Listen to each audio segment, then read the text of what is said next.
Sounds like they want to do something you don't agree with. What's the they're expanding executive power. We voted it out, and then there was a massive push from the left to allow it. Did you hear what the guy asked? Yeah, that sounds like you're voted on. You think that's a feeling. Guess what? I also thought that of the Liberation Day tariffs, and guess what? I was fucking right. Trump's a Democrat. Like, what are you guys talking about? Like, you guys act. What does that even mean? If you think he's Trump a Democrat, right, what are you talking about? Really scared in the future. Wait. Far right. What do you mean he's a Democrat? The dude does all the Trump, like all the Republican policies. He's defunding entitlements. He's doing massive tax cuts. He's in favor of conservative social policy. This is all very conservative. And it's coke to be like, these are Democrats. Welcome everybody to Give Me a Break. This is the Friday night show edition of Give Me a Break. Y'all watched Right on Right Violence on the earlier day, and as a conservative host, I'm going to say one thing. Listen, all these lefties are about to disagree with what I have to say, but we need to come together as conservatives, and we need to keep those motherfuckers down. And so what we're doing today is we're going to fight the left, or at what's supposed to, it might be a 1-on-5. Who knows? I will tell you this, though. It's going to be exciting. But before we get into it, while we wait for conservatives who apparently have jobs and can't be on time, let's go to our contestants today. Let's start with Castle. Tell us who you are, where to find you. Hey, everybody. So my name is Castle. You can find me on Twitter, YouTube at CastleGuardYT. I am a political streamer from more of a center-left perspective, but love to opine about all things sports, politics, markets, pop culture, whatever it is. So if you like perspectives from that type of view, give me a follow. Yeah, happy to be here. Thank you so much. I appreciate it. How about we go to you, Mr. Pisco? Tell us who you are, where to find. Yeah, I'm a person who is a lawyer. I talk about politics and law and sometimes other and you can find me at Pisco Liddy. Also streams a lot, so yeah. If you turn on your fucking Twitch, you'll find him. And follow his. Yeah, all right, Mr. Wilson. Yes, sir. I am the Vince Wilson, not to be confused with the Andrew Wilson. And if you call me Andrew Wilson one time, I will totally flip out. Okay, we are totally separate from each other. Anyways, I stream on YouTube, Twitch, X, TikTok even, and TikTok is where you're going to find a lot of my live streams and things as well, usually right after work and before work. Nonetheless, I am the Vince Wilson Show. I provide liberal political commentary. Yes, liberal. Not illiberal, not DSA, all right? Liberal commentary. Anyways, guys, looking forward to it. It's going to be a fun little debate. I'm excited. All right, thank you so much. And Vigilante. Yeah, I'm the Vigilante TV. You can find me at that name on Twitch, Twitter, YouTube, and TikTok. I primarily do debates from a leftist perspective. And I'll also do a lot of religious debates because they're fun. It's always fun to piss off the Christians. And then I do a lot of gaming content as well. I'm getting back into streaming as of pretty much this week. So fantastic. Yeah, and guys, we're going to be doing a lot of live content next week, so my streaming schedule is going to be weird. We're going to be hosting the Sean Kelly Show twice as a mod for Pearl, and I guess Alex Steinman debating, not so united as one of the debaters. And then next week, and then I think week after, or 2 weeks after, we're going to be hosting either GridCon 3 on the 11th, and then we're going to be doing maybe the RNC convention. I think there's some sort of outnumbered surrounding debate thing as well. All in all, it's popping over here. Exciting times. I guess we can start, and maybe I'll fight y'all until we get the other people in, or maybe you can fight each other. I don't know. These conservatives are really failing me. You guys, I hate you for being late. All right, let's start with Castle. You should join the left, Gibbs. Yeah, see, y'all hate Texas ranchers. That's the problem. That's my big one.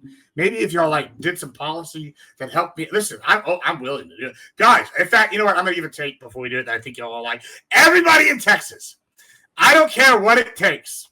But if you don't go and vote against Dan Patrick, whether it's third party or blue, you are not a conservative Republican in Texas. This motherfucker. He hates agriculture in Texas. And you know what? He's a Yankee on top of that. Get this out of office. I don't care what it takes. Jesus need to come down from the heavens and tell y'all to kick Dan Patrick out. He has to go. I encourage everybody that's Republican to vote red, except for Dan Patrick, and except in your local elections, vote for what's best for you, because you know how it is in local elections here, guys. All right, let's start with Castle. Grid's in here. Grid, does your shit work now? Last chance. Fino. I don't know why it's being such a bitch tonight with Discord. It doesn't normally have any problems, but You always have tonight it's problems. being a bag. Well, thank you for saying that. Well, It's we're weird all that live. it knows it. Yeah, is we're all there, it's live. not Thanks, doing We're all it. Grid. live. Yeah, We're all live, Grid. Jesus. Jesus Christ. Come on, Grid. Yeah, thank you. TUS. Don't say slurs. By the way, folks. He said something totally different. It was yeah, not he said that. Walmart bag. Anyway, Castle, start us off with your intro. He's gone again. Grid dipped out. No, don't just come in here and drop that and dip out. You can't do that. Like that's not it. Wait, this is not his first time streaming either. Castle, go ahead. Start us All off. right.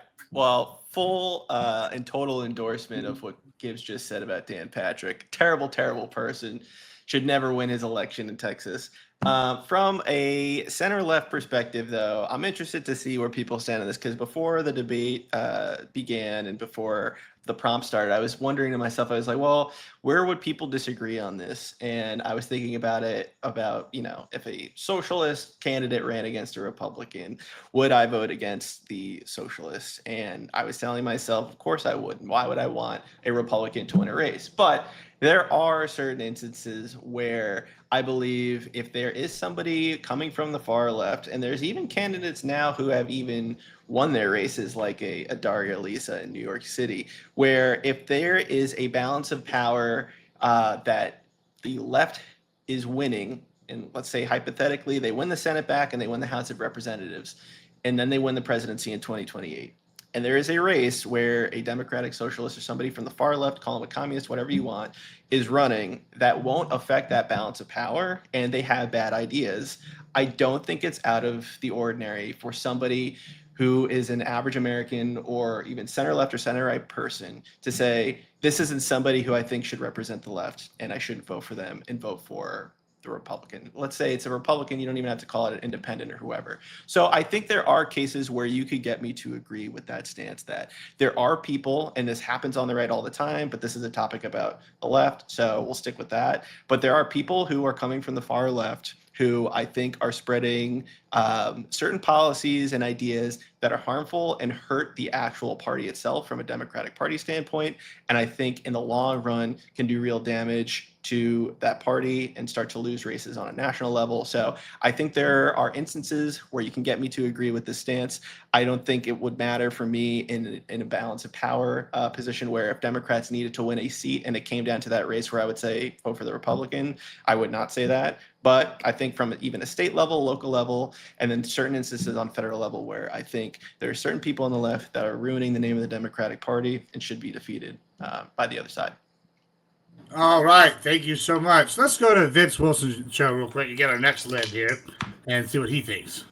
Yeah, so I had totally prepped a statement for two wonderful Republicans to be up here to engage with. So my feeling it.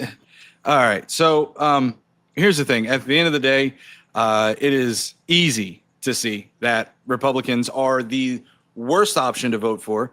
They have done nothing but concede or cede power to Donald Trump. They have done nothing to rein in the power. They've actually shown quite the opposite. They've said essentially that Trump's their daddy, essentially. So if you're looking at it from any kind of Democrat that's running, which by the way, currently there is none that I can see that are certainly not DSA aligned, if you will. Well, none that are DSA in the sense of like their policy prescriptions. We have had one candidate who managed to squeak through in Michigan, who now is the only DSA candidate that I've seen in a very purple or red district be able to kind of flip that essentially. So it'll be interesting to see how that plays out. But 99.9% of the candidates that are on the Democratic ticket right now are going to be your run-of-the-mill normie Democrats.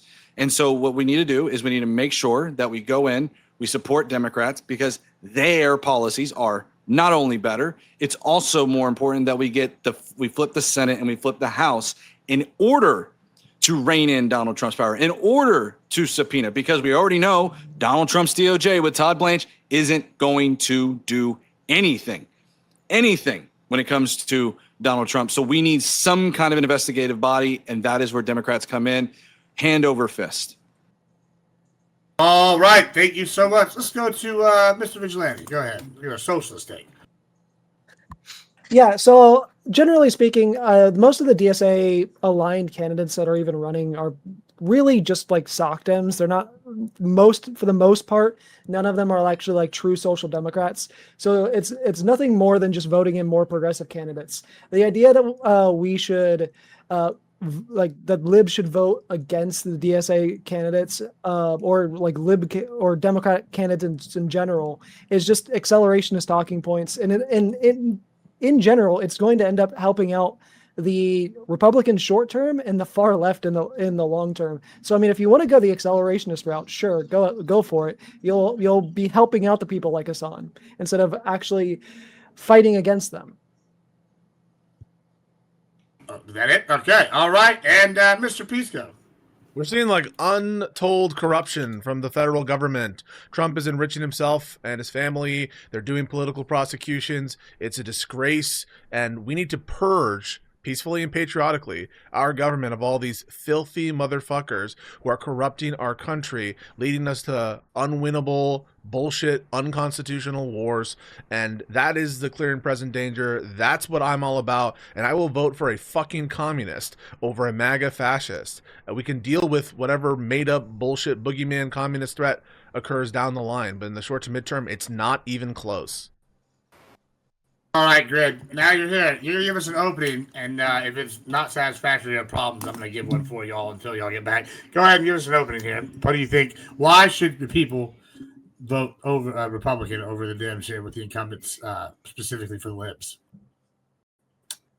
Yeah, I see the cameras working very well. You'll just have to do voice grid probably, just to keep it do the easy. voice for now. Or we could just not use Discord and be cool.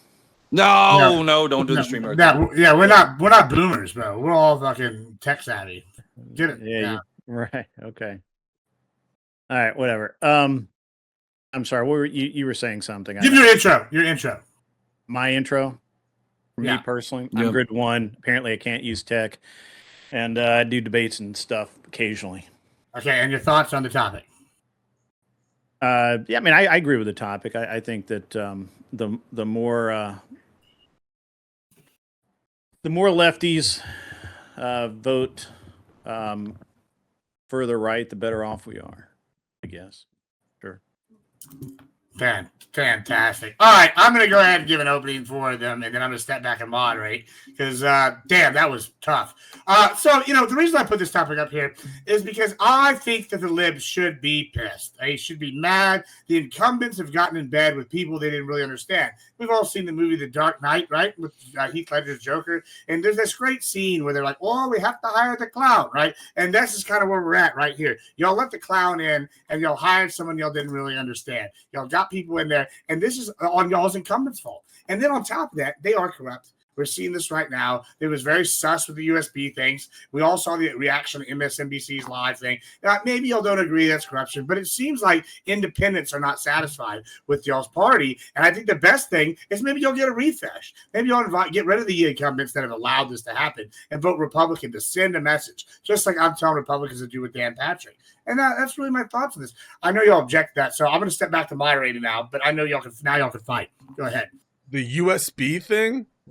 What are you talking about? USB thing? Oh, you don't know about the USB thing? Oh. Nope. No idea what the fuck you're talking about. You mean when they were voting they like delayed getting the USB? Yeah, you want to see the we'll just share a video real quick. You sound like Candace Owens. You're like ... corruption. What the fuck is the logical inference? Oh, you know what I mean. I got you. We'll play a video and introduce this idea. Oh, they forgot to pick up the USB. Like, what are you saying? Is this just? is this just Hunter Biden's laptop all over again? Yeah, pretty much. Yeah, Hunter Biden's laptop. What do you mean?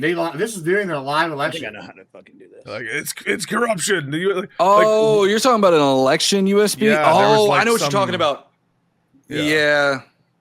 This was in Wisconsin or something like that, wasn't it? The last election with Francesca Hong? Yeah. Yeah. Okay. I know what you're talking about, Grid. Oh, it's Gibbs. Gibbs. Sorry. Yeah. All right. No big deal, man. Sorry, what? Grid. Yeah, see, you're going to say you Oh lost the my USBs God, missing again. thumb drive stalled, and that's what is that supposed to prove? It sounds like it's real sus. You don't think so? You don't Dude, think you that the guys incumbents are like- even, what? even if it's not corruption, it shows ineptitude. Wouldn't you agree? I'll tell you what's real corrupt here, Gibbs. Have you heard of what Donald Trump's intending to do with the SAVE Act if he doesn't get it passed? Do you know what he's going to do? He's going to put into place a national emergency and then draw up an executive order to federalize national elections, essentially ceding power from the inept, spineless Republicans in Congress. And that's what he's going to do. Which one's worse, the missing USB drives or the president of the United States actually saying, hey, you know what? I'm going to rip that power away from you, Congress, since you can't get the SAVE Act passed, I'm going to create this imaginary little emergency to get the power to federalize national elections. Which one's worse? I would say the USBs. It's pretty simple. Because one is a clear and present danger. Pisco talking to somebody about The corruption. USB's worse than pulling a fucking Emperor Palpatine? No, because this is an established Republican precedent going all the way back to Lincoln and the Civil War. If there's a national emergency that's an extreme circumstance, which clearly voter fraud is, why are you upset about people having to show? Have you seen the James O'Keefe video today with where they're going and they're vouching? Dude, for that people to guy's a vote? clown.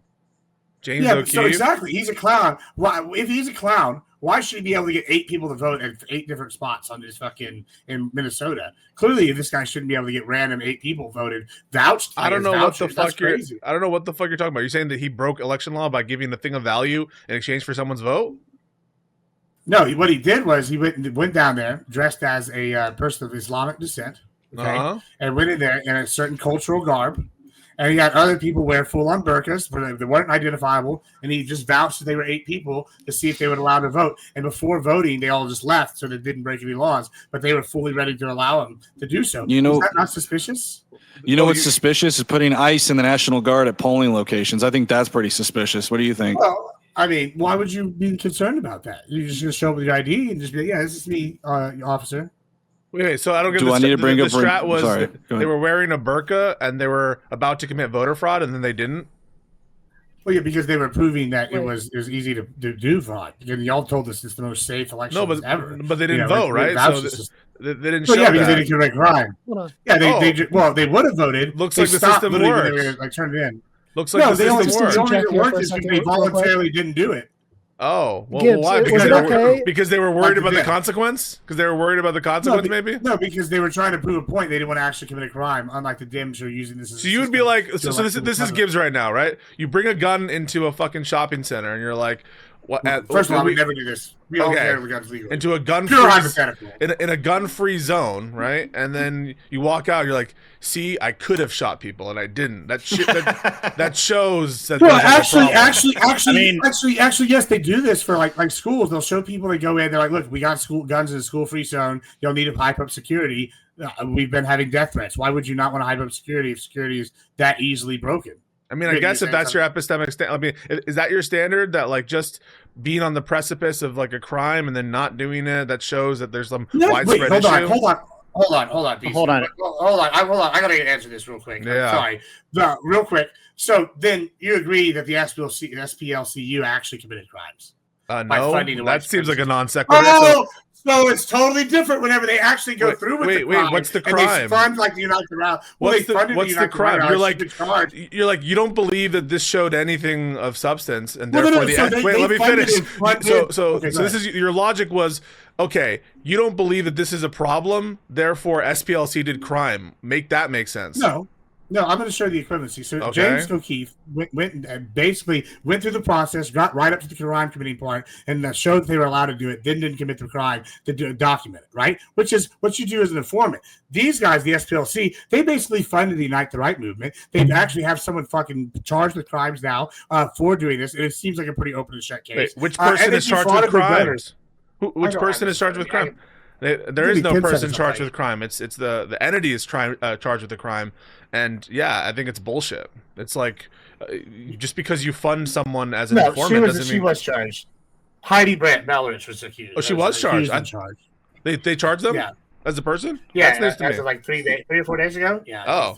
Okay. They charged her. She was arrested and indicted on federal charging. Alleged she oversaw a scheme to funnel $4 million into donor funds to informants inside the White Street. Anyway, it's the same kind of facts and circumstances of the SPLC indictment. What the fuck does this have to do with DSA people and communists? Point is, they were actually. I want to. Oh yeah, that I want to thing. run a consistency check on Gibbs real quick, Sure. right? And then So you mentioned the whole like putting ICE in the military at voting locations is National fine, Guard right? isn't okay. Well, National Guard still. Was it okay when Nicolas Maduro did this in Venezuela? Oh, yeah. I mean, here's the thing, Vigilante. If you know my policy, they're all about to laugh at you because they all know my policy. I don't give one fuck about Venezuelan law because we're the goddamn superpower. We have 11, count them, 11 super carriers. That's the international law. And if you turn that light off one more time, I'm gonna fucking, I don't know, I'm gonna do nothing. I'm gonna yell at you. That was a non-answer. Well, do you think it affected the legitimacy of the election at all? I mean, I think actually, like threatening his opponent and eventually, potentially, did he actually kill the opponent, or there's like some really hinky stuff that went against his opponent. So yeah, I would say that probably affected it. I don't know that having armed men there really had the effect of chilling the election as much as threatening your opponent with armed force. Okay. Threatened them before the election. I know there was some shit that went down after the election.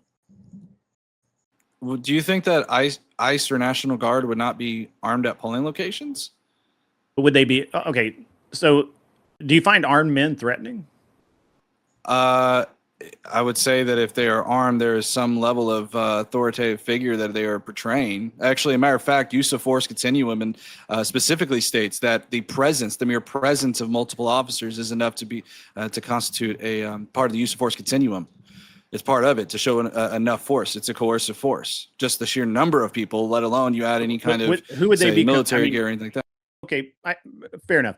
But which direction are they?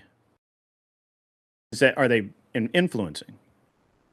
Anybody that wants to go to the polling location, and especially if there's anybody that's ICE, and how ICE has picked up U.S. citizens, the track record is not real well. If you are of Hispanic or Latino descent, and after listening to Kavanaugh's message, you may be more inclined not to go. Are you saying that I would be intimidated? I feel like Gibbs is safe. National Guard. Yeah, you think I'd be intimidated as a person of Hispanic descent at the poll? I don't know. No, you're white enough. They think you're white. Oh, see, you're never white. You're never brown enough for the Browns, and you're never white enough for the whites. It's crazy work. Look, it's funny. Aren't we here to talk about voting for Democrats? Think you're from Ireland. We are. I mean, that's what we're supposed to be talking about, but we're like, yeah, let's go ahead. Yeah, let's move on to the subject here. Glenn will show up. If not, I have somebody that we can replace him with here in about 5 minutes. He's got. I don't know what's going on with Glenn. I closed all the windows down, so I can't see. Don't worry about it. Let's so all right. Give your pitch, Grid. Why should the people vote out incumbent Dems? What are your thoughts here, Grid?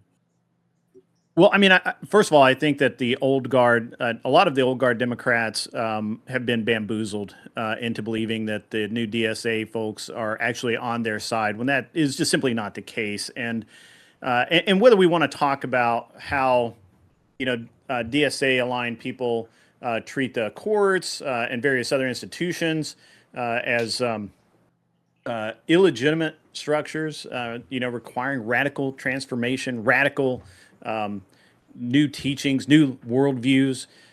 Whether we want to talk, whether it's just that, or if we want to talk about how, they win in these low turnout primaries. We actually just had that happen here. We had a guy who's, I don't know if he actually identifies as DSA, but he won a councilman spot, youngest guy ever actually in my area to do so, and. It's going to be really interesting to see how the old guard, the few old guard Democrats that back this guy, like what he has to say, because I think he's very radical. I think he's a poison pill. And to be honest with you, I'm honestly enjoying this because I think that they're, if the DSA movement continues forward, it's going to burn the Democrat Party to the ground, and I'll watch it. I will sit on the sideline with popcorn. Yeah, but why should motivate us to vote for Republicans? You just gave a bunch of descriptive accounts for what you think is going to happen, how they're different. So motivate me to vote for Republicans. Right. Okay. You guys are fascists. Yeah, fair enough. I did define the problem. Now, so the reason that the reason that Democrats ought vote for Republican candidates is even if you don't agree with everything we stand for, we're not going to be trying to radically change things. Republicans tend to defend and install, what's the word I'm looking for, incremental reform within institutions. We don't go for sweeping changes for the most part. Whereas I don't know. The DSA guys are, and I feel pretty radically rat fucked right now. In New York, I mean, he's like out of control up there. And for Democrats that still value functioning governance, merit-based systems, and some sense of social cohesion, I it feels like Republicans are pretty radical right now. I mean, they're supporting this crazy amount of corruption with nary a fucking whimper about it. And I don't know why you're so much lower. I'm sorry, Pisco. Whoops. I'm sorry. I don't know why. All right, I'll try to get really, really close to the mic. Is that any better? That is way better. Okay, all right. I don't know why I should be worried about the radicalism from the DSA, especially the fact that like many of them start to moderate when they're in office. The fact that the ones who are elected, like was said, are more like social democrats. They don't really seem that majorly different, to be, if I'm just being truly honest, with like an AOC type figure, which is like very palatable. The radicalism I'm seeing is the people who are basically promoting this authoritarian regime and all the corruption entailed by it, and like supporting, like, for example, Todd Blanche, who was wanting to convert a bunch of taxpayer funded money to insurrectionist thugs. That's the kind of shit that keeps me up at night. I worry about the safety of our republic, and so I don't know what the DSA people have done that should make me fear more than that. I mean, I guess I wouldn't agree with you on your synopsis of thugs. I don't think that we would have an alignment of viewpoints there. So I would say that I think you're overblowing. I mean, here's the thing, right? This is, and I'll step in because you're the failure. Yeah, go ahead. This is the argument that we're making here. A lot of the Republicans are making is that okay.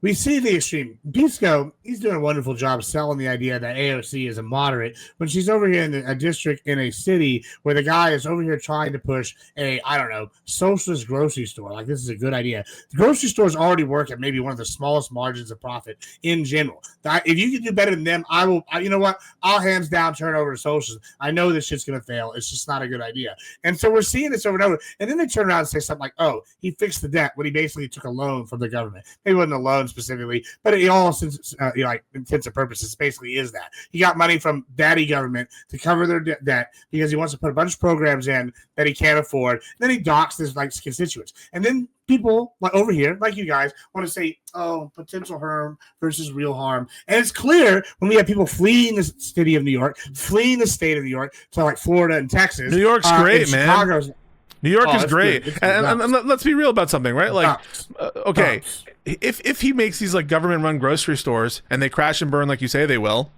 then he'll just like further debunk whatever, socialism, communism, or whatever, and then you guys win. Like, what's the big risk? Well, what if he does you should either vote. So then good. You should either vote DSA or you should vote Republican. You shouldn't vote the incumbents because they seem like no. So I want to say this vote too. For one of the extremes. I want to kind of take a different. I want to take a similar but different approach here. So, like, I think there is something to be said about reigning in the DSA on the left, but let me clarify. That should be done in the primary, in which we have seen time and time again, and like I mentioned earlier, in most blue and red contentious areas, we have seen DSA not do too well at all. And in fact, some of them, and I have my takes about what happened in Michigan with El Said, but we do hold our own accountable to some extent or another by the primary. I can't quite say the same about the right, and the concerns about communism that come from the right are very ironic given what's taking place with Donald Trump. For everything they're kind of saying that's happening, what they define as communism, which is typically more or less authoritarian and government control, we're seeing that happen under Donald Trump. So it's like y'all are worried about the left, you're worried about what we're doing, when you're not even looking at your own party and your own house and seeing that your leader is what you fear the most. but yet we're blind to that. You're blind to what is actually happening, and you're looking in the wrong I think direction. it's a bold statement saying that that Donald Trump is enabling communism. I think that's pretty bold. That's not what I was saying. I said your fears of communism are typically based around authoritarianism, based around government control, based around a couple of other different things. And those tend to be what Donald Trump is doing, quite literally with Intel. We've seen this with TikTok. We've seen where he's tried to rein in power from Congress. He's ignored judicial injunctions. We've seen where Donald Trump is everything that you guys fear about communism. I want to be clear. I don't think that communism is the greatest thing in the world, but I'm that. But okay, so I've been critical of much of that, but how about Democratic administrations and blue state governments? They've also expanded executive power, speech codes, institutional pressure. They're trying to get, literally every time I turn around, there's another like weird ass policy to put some agenda that nobody agrees with into a public school or into some other organization where it doesn't belong. And we just had a fight here a couple of years ago in my town that gained national awareness, which was hilarious. What's the authoritarianism? They're putting something in schools. COVID mandates, campus speech rules, selective prosecution. I know you're joking, bro, about speech codes and government mandates. I'm not joking. Well, let's go one by one. So you're like, the government tried to put something in the schools. Like, what does that mean, and how is that like an expansion of executive power? Here specifically, it was bringing in the like drag queen story hour and that sort of thing. I'm not going to get into all of. Because I don't know where you're. Okay, you might disagree with. Okay, I'm assuming that there was a drag queen story hour. They tried to bring it into a school. It's something. It's close to that. I'm not. All right, let's say it's close to that. Let's say it's close to that. So. What's the executive overreach? Sounds like they want to do something you don't agree with. What's the they're expanding executive power. We voted it out, and then there was a massive push from the left to allow it. Did you hear what the fuck I asked? Yeah, that sounds like you voted on shit. What's the executive overreach, the authoritarianism? You're like, they tried to do drag queen story hour. They're trying to like destroy the checks on power. What does that mean? The couple of Democrats in the area tried to push that through. Unfortunately, they couldn't. Yeah, why is that overreach from do you understand authoritarian shit where you're breaking laws, where you're like trying something that you don't agree with, even assuming they did drag queen for every kindergartner or whatever the fuck you're saying? Why is that executive overreach as opposed to like bad policy? If it's put in by someone in a position of power without an actual vote, then that would be executive overreach, correct? Not if they have the power to do it because they were elected. And you said it wasn't even implemented. You just hold on. So are you trying to have your cake and eat it too here? No. No. If they have so if you vote for someone to represent you as like, I don't know, the school board or the governor or whatever, and they have the authority to do the thing, then doing something that's within your authority isn't overreach, right? It is if it's not within the scope of your office. Yeah, that's what I just said. But what if it is within the scope of their office? That would be overreach, right? Not if it's so. Was it's it not within their? It's not within. Well, it was okay. Not what within was the scope of their position? office. What was the position of the? Who are we talking about here? What was their position? So here it was. We have a mayor that was pushing for in public schools something that a lot of people didn't agree with. That I'm not really sure we can talk. I don't know what the TOS is, but. And it was. Don't say slurs. Really, that's. Can you give us like some general? I've already been yelled at once. I'm not going to get yelled at again. So at any rate, what ended up happening was the community said no. And then we got obviously that led to a bunch of court issues, and it became actually pretty famous down here. But that's one instance. I'm in a small town, relatively small. Of where when we put these Democrats in place, they also turn authoritarian as well. Okay, so, but the authoritarianism is because the mayor didn't have the authority to do what? Yeah, it should have gone through the school board. There's like a whole process to do that. Okay, now let's say we grant that. Like, compare that to the alleged president of the United States using his power to order the Department of Justice to go after. He is. I don't think he's a legitimate president because of the 14th Amendment, but let's put that besides us. So let's say the alleged president orders the political prosecution of James Comey. Between those two, which do you think is more authoritarian? If he ordered the prosecution of James Comey? The If he political actually said- prosecution. Yes, he did. A political prosecution. Yeah. That's very. That's a very. 8647. Remember that one? Got indicted for 8647. Yeah. Because Trump Trump. 86. Just to be fair, I think it's stupid. But Yeah, I can we thought just that be was- honest? Can we just be honest? We all know That what is 86 means, right? Yeah. You can go to the dictionary, and Okay. it doesn't mean kill. I mean, well, okay, Pisco. All right, I don't know. You might, maybe you've been like rich your whole life. And even Some if of it us- did, some no, of- I was a hold on. bartender. I was in the food industry. So you Yeah. know, all right. So then you know what 86 means in the food industry, right? Get rid of, to toss out. Okay, get rid of the talk. All right, that's fair. That's not usually how I would see it translated, but I just want to hear you say it. I agree it was dumb.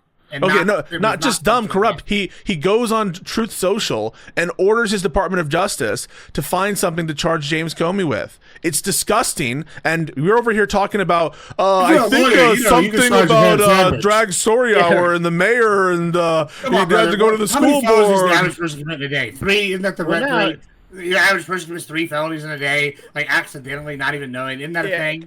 So you guys aren't Like, even come on, willing to grant. You guys aren't even willing to grant I'm that willing to that's an grant. I author. just granted it to you. No, I thought it was you stupid. granted Now, that it What was have we not been stupid. willing to grant? No, you What granted have I that not been willing to grant? you granted it was stupid. It's a fucking authoritarian overreach. It's a political prosecution.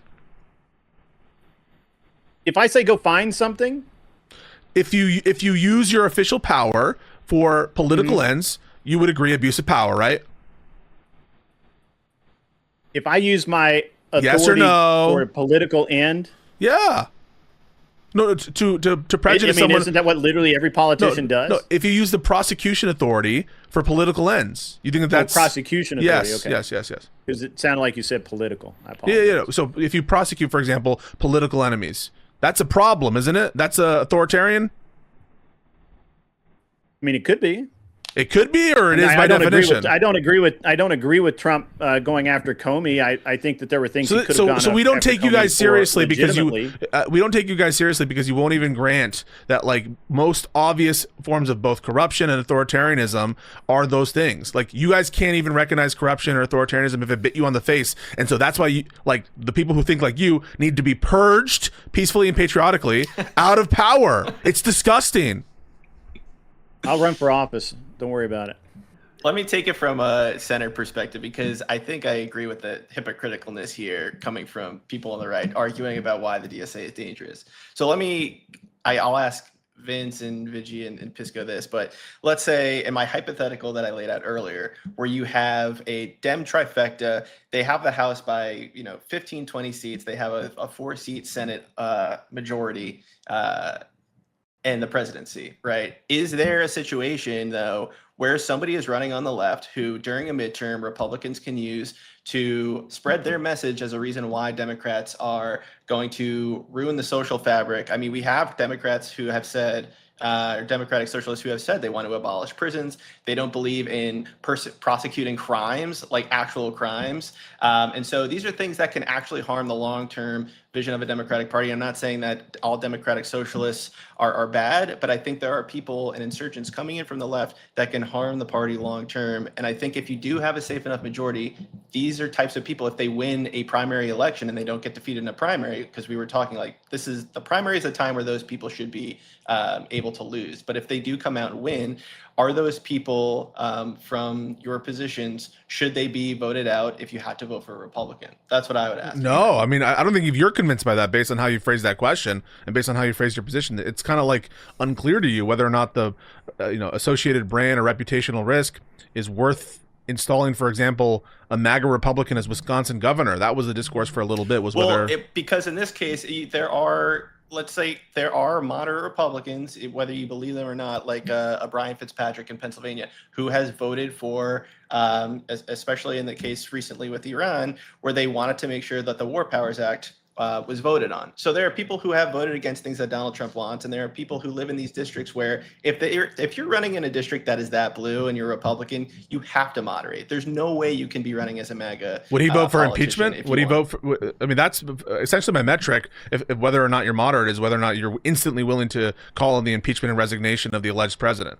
Anything less than that isn't. Well, there were not, Republicans that did call for the impeachment. Yeah, they're all or fucking gone impeachment except for Murkowski and Collins. But even them, like right. But I'm saying they would abide. you vote for somebody along those lines in a not in this. But you just said if they not in this environment. No, that's just my indication of moderate in this context is willing to immediately call for Trump to resign and be impeached. That's just for moderate. But I would pick a DSA member over a moderate Republican in the current context. And the reason for that is because the moderate Republicans, like Murkowski and Collins, alleged, are cucks. And notwithstanding the fact that they sometimes will do these performative votes, they don't have the guts it takes to get our country back from these thugs.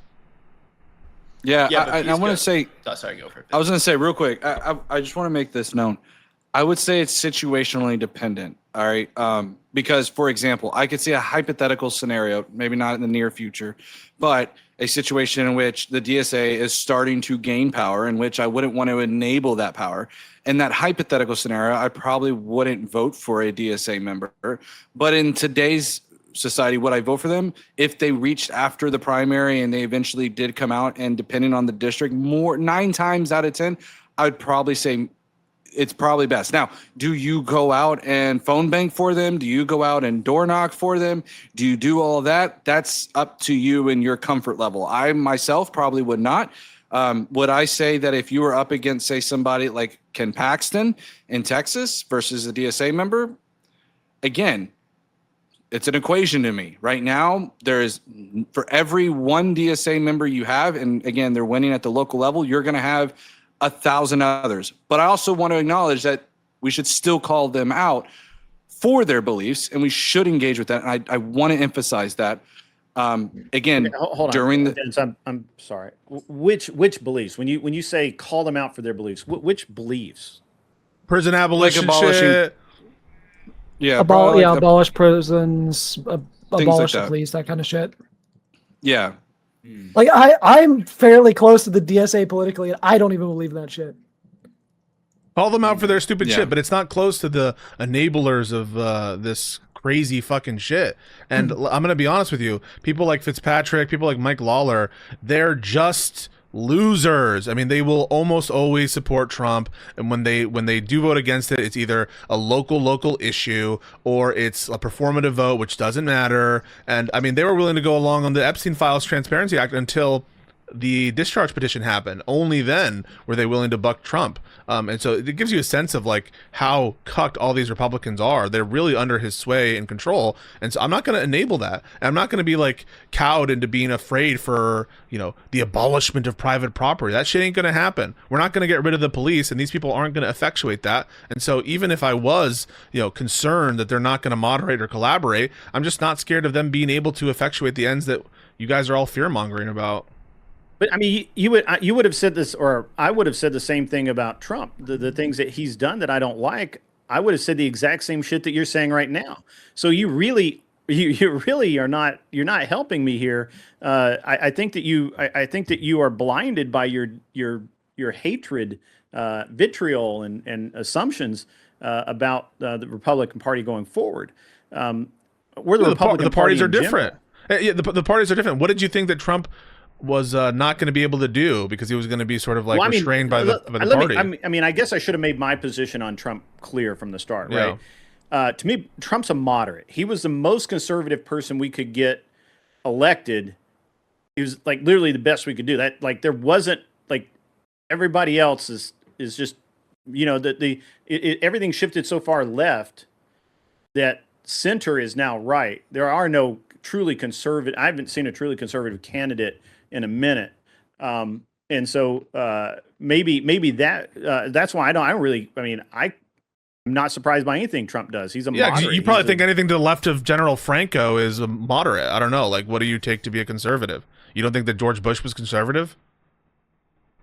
I think he has some conservative viewpoints. Yeah, for sure. Yeah, I guess you're just using that term in a kind of like, I don't know, where the center of gravity is Pinochet or something, or like Hitler. Well, also, Grid, to be honest, like I don't think anybody here is going to be able to convince you to vote for a socialist or a Democrat over a Republican, but like I don't even know if you could name one Democrat right now that you would say you'd be willing to vote for, even if they're considered moderate. That's not true. I think, I mean, I don't live in Pennsylvania, but I think Shapiro is not a bad guy. I think I got one. You would vote for Josh Shapiro. Wait, You vote for Josh Shapiro? Shapiro?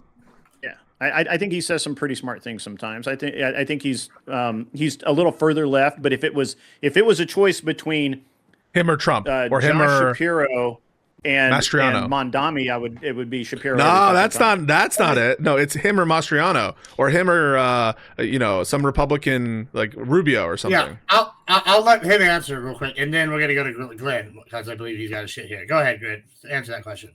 Oh, I mean, no, Shapiro versus Rubio. No, Rubio, 100%. Okay, that's yeah. Glenn, are you with us now? Glenn? Glenn, you muted. The conservatives are really letting me down. I want y'all to know. This is a big L for y'all boys today. So far, I need you to step it up. It was the thumb drives, dude. We infected them with thumb Trojan- drive. Magic thumb drive. They got it. It was an earworm. It got in there. Glenn, you're unmuted now. Are you here with us? I'm here. Sorry about that. All right. Give us your thoughts on why they should vote the incumbents out and vote Republican. Well, easy. I mean, because like just look at the agenda that they're pushing a very un-American agenda. You know, it's very, very much, communistic, very much, just anti-American. And like, I mean, even like the propaganda from like, oh, we got to accept these Muslims. Let's bring these Muslims in. This is a good thing. That is un-American. Like, you're going to let these people outpopulate us. Like, like we have a birth rate issue. We should be like encouraging Americans having children and bring up American kids, not importing, other families and other cultures in here that don't agree with our culture. It just ruins the American culture altogether. Should we bar all the Muslims? Communism. None of that is communism that you just said. That's just no, but they have very communistic views of things. All right, but what's the communistic view? Well, like democratic socialism, like the whole, like they want the government to run everything. What happened to the free market? Yeah, What- we have what are markets. the- Who's getting rid of markets? I live in New York, and I am run by. Do you like that? Do you like that grocery store system you guys got going on out there? What? Yeah, I was gonna say. Tell me the grocery. There's store still system, 'cause I just bodegas. went- What the fuck are you talking about? The grocery I store literally went to the system, like, grocery store today and bought what are you groceries. talking about? You don't live here. Wait, hold on. You guys both live in New York, Pisco and Castle. Yeah, but right now I'm in Japan. But yes. Okay. We need your street address. We need your street address. And I need No, we do not. I do not want to know. I mean, I haven't been to New York in about a year, but we have a house in Jersey City right across from Manhattan. Nice. And we used to. It must be good to be rich. Yeah. You should. They really changed things. You should come back. The hammer and sickle is hanging over all of the fucking bodegas. Yeah. It's all crazy. Well, we were renting an apartment in what they call Tudor City. I'm not sure if you're familiar. That's fantastic. I don't give a fuck about this. Let's talk about the topic. How about Glenn? Why else should they vote here other than the grocery store? Yeah, I want to hear more about the grocery store system. Like, what's so crazy about what the source system is like in New York? Why is the government getting involved in the grocery system? Why not? Really? Like why do we need the government?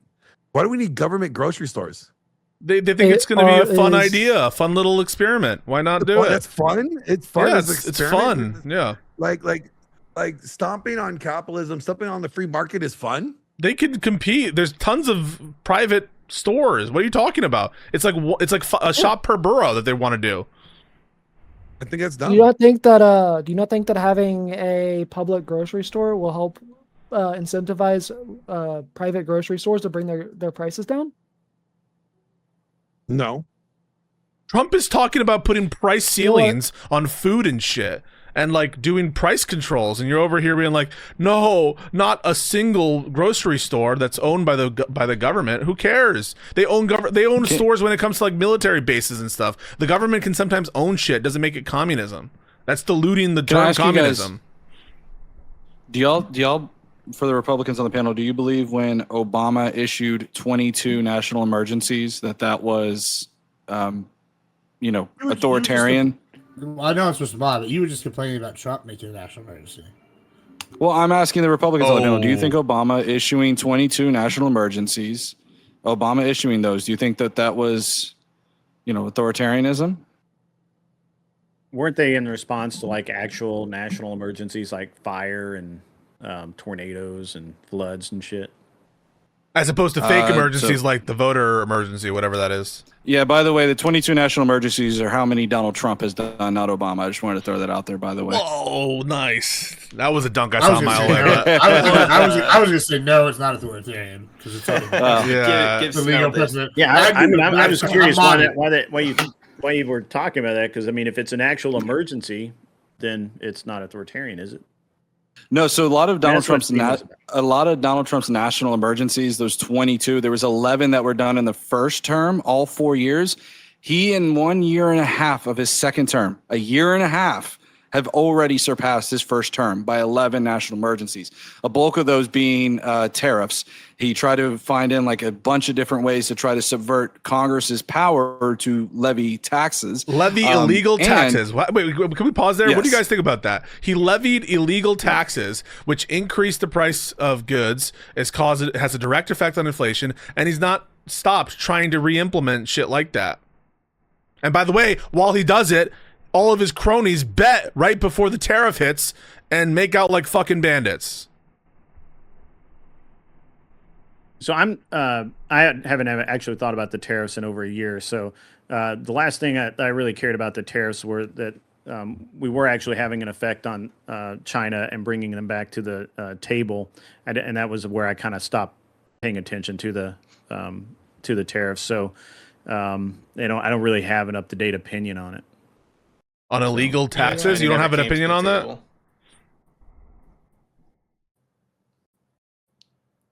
I mean, Grit, do you like paying more for goods now over a year later and prices aren't deflating at all? They're still pretty high. And I want to say, oh, good. I mean, if I'm honest, I haven't actually noticed that I'm paying a ton more for anything except maybe fuel.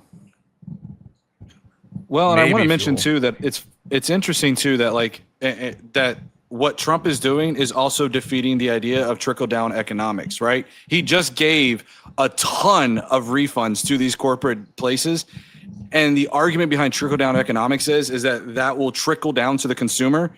And they have actually done quite the opposite. Not only did they get the large refund, they're saying, hey, we're going to literally right after the refund, there was companies coming out saying, we're going to continue to increase our prices. I believe it was Apple that may have come out and done that, and they got a big refund from that. So it's funny to me that he's also kind of inadvertently showing how trickle-down economics just doesn't work, which is a big Republican talking point. All right. Wait, you just said that he was ruining trickle-down economics. And then you said that's proof that it doesn't work because he ruined it. So if he ruined it, that means it was working before. No. I'm saying he showed in real time how it does not work. Not that it was working before. It just shows before we had to kind of make these vague arguments about tax refunds and tax cuts and how tax cuts can somehow trickle down. And there was a lot of vagueness to it. Here we're seeing a literal direct refund in cold, hard cash to these businesses, and they are not passing down a single penny to the consumer. Glenn, great thoughts. I'd have to look into. I have to look into that more before I can say anything about How that. is this something that you guys don't know hold on. about? Seriously, though, this is a joke. It is not a joke. I mean, look. Dude, the tariffs have been around tariffs for haven't been on my radar. I'm okay. Every other country in the world. Hold on. It's the Muslims are infecting our culture, bro, and the trans story hour. Every other country. It's the fucking. Us. It's part of their economy. We seem to be okay with it, except when we do it to someone else. I know, but That's it's just odd. it's frustrating because other But countries okay. tariff us, and that's bad for their economy. So why would we want to follow what they're doing with tariffs if their economy is not as great as Do you our know? Do you know economy? why? I mean, do you know why they do that? Different reasons. It's protectionism. Yeah, To some degree, yeah. You know what it does is that it makes our goods cost a whole lot there, so people don't buy them. So they Right, so buy they internal can't. goods. So they can't Hold afford on, I'm them not done. there. I'm not done. So I honestly support the idea of tariffs, and I have for a very long time, long before Trump, because you guys probably don't remember this. I'm old and beat up, so I do. The entire reason that the Japanese car company were able to prosper here in America was because of tariffs. They tariffed the shit out of American goods, almost 100%, in some cases more, on American-made cars coming into Japan. They also passed a bunch of laws that made our cars have to meet ridiculous standards to be sold there. On the other hand, what we did, which fucked American workers left, right, and center, was we gave them subsidies. We gave them land tax-free for decades, and we literally undermined our own automotive industry through what you're talking about, which is in no tariffs and not having people do that. So what you guys are talking about actually fucked the American economy, and tariffs actually work. So maybe if you actually got behind what Trump says and actually participated instead of just whining about it, maybe it would get somewhere. But unfortunately, we can't do that because you've got to sit there and say, well, it's not going to work, so let's not do it anymore. But yeah, it did work fucking great for Japan and Germany. That's why Mercedes-Benz costs as much as they do here, and they cost half as much in the rest of the world. Grid, you do realize that helped the American economy because it made jobs here, right? No, it did not. It took jobs away from here. That's insane. We literally offshored our automotive production because of that. You do realize that Toyota specifically, right, is one of the biggest automotive manufacturers in like my area of the country in Ohio. And what did it cost us? What did it cost us? Well, we've only had about a couple 100,000 jobs in the past year and a half, and a large bulk of that is in healthcare and in government. Where we're seeing in manufacturing and the one you're talking about, we've seen a massive decline. But that's not because of Democratic policies. That's because of Donald Trump's tariff policy, adding extra taxes onto the businesses. The automotive manufacturing is slowly coming back to America. Yeah, absolutely, through foreign countries. But only because we subsidize them. Only because we pay them to do that. Yeah, that's what I was gonna say. It's not necessarily benefiting us if we're having to pay them to do it. What do you mean? Who are we paying to do anything? Sorry, what? These foreign countries, these foreign. Well, the foreign corporation, Toyota, for example, BMW, Mercedes, Volkswagen. They're building I think it's built now. Where they built a Mercedes factory in Alabama, they gave them, I think they're not charging them any taxes, and they've made it like a tax abatement or something. Like how Trump got in Manhattan. I mean, it's not. I mean, it's not just an abatement.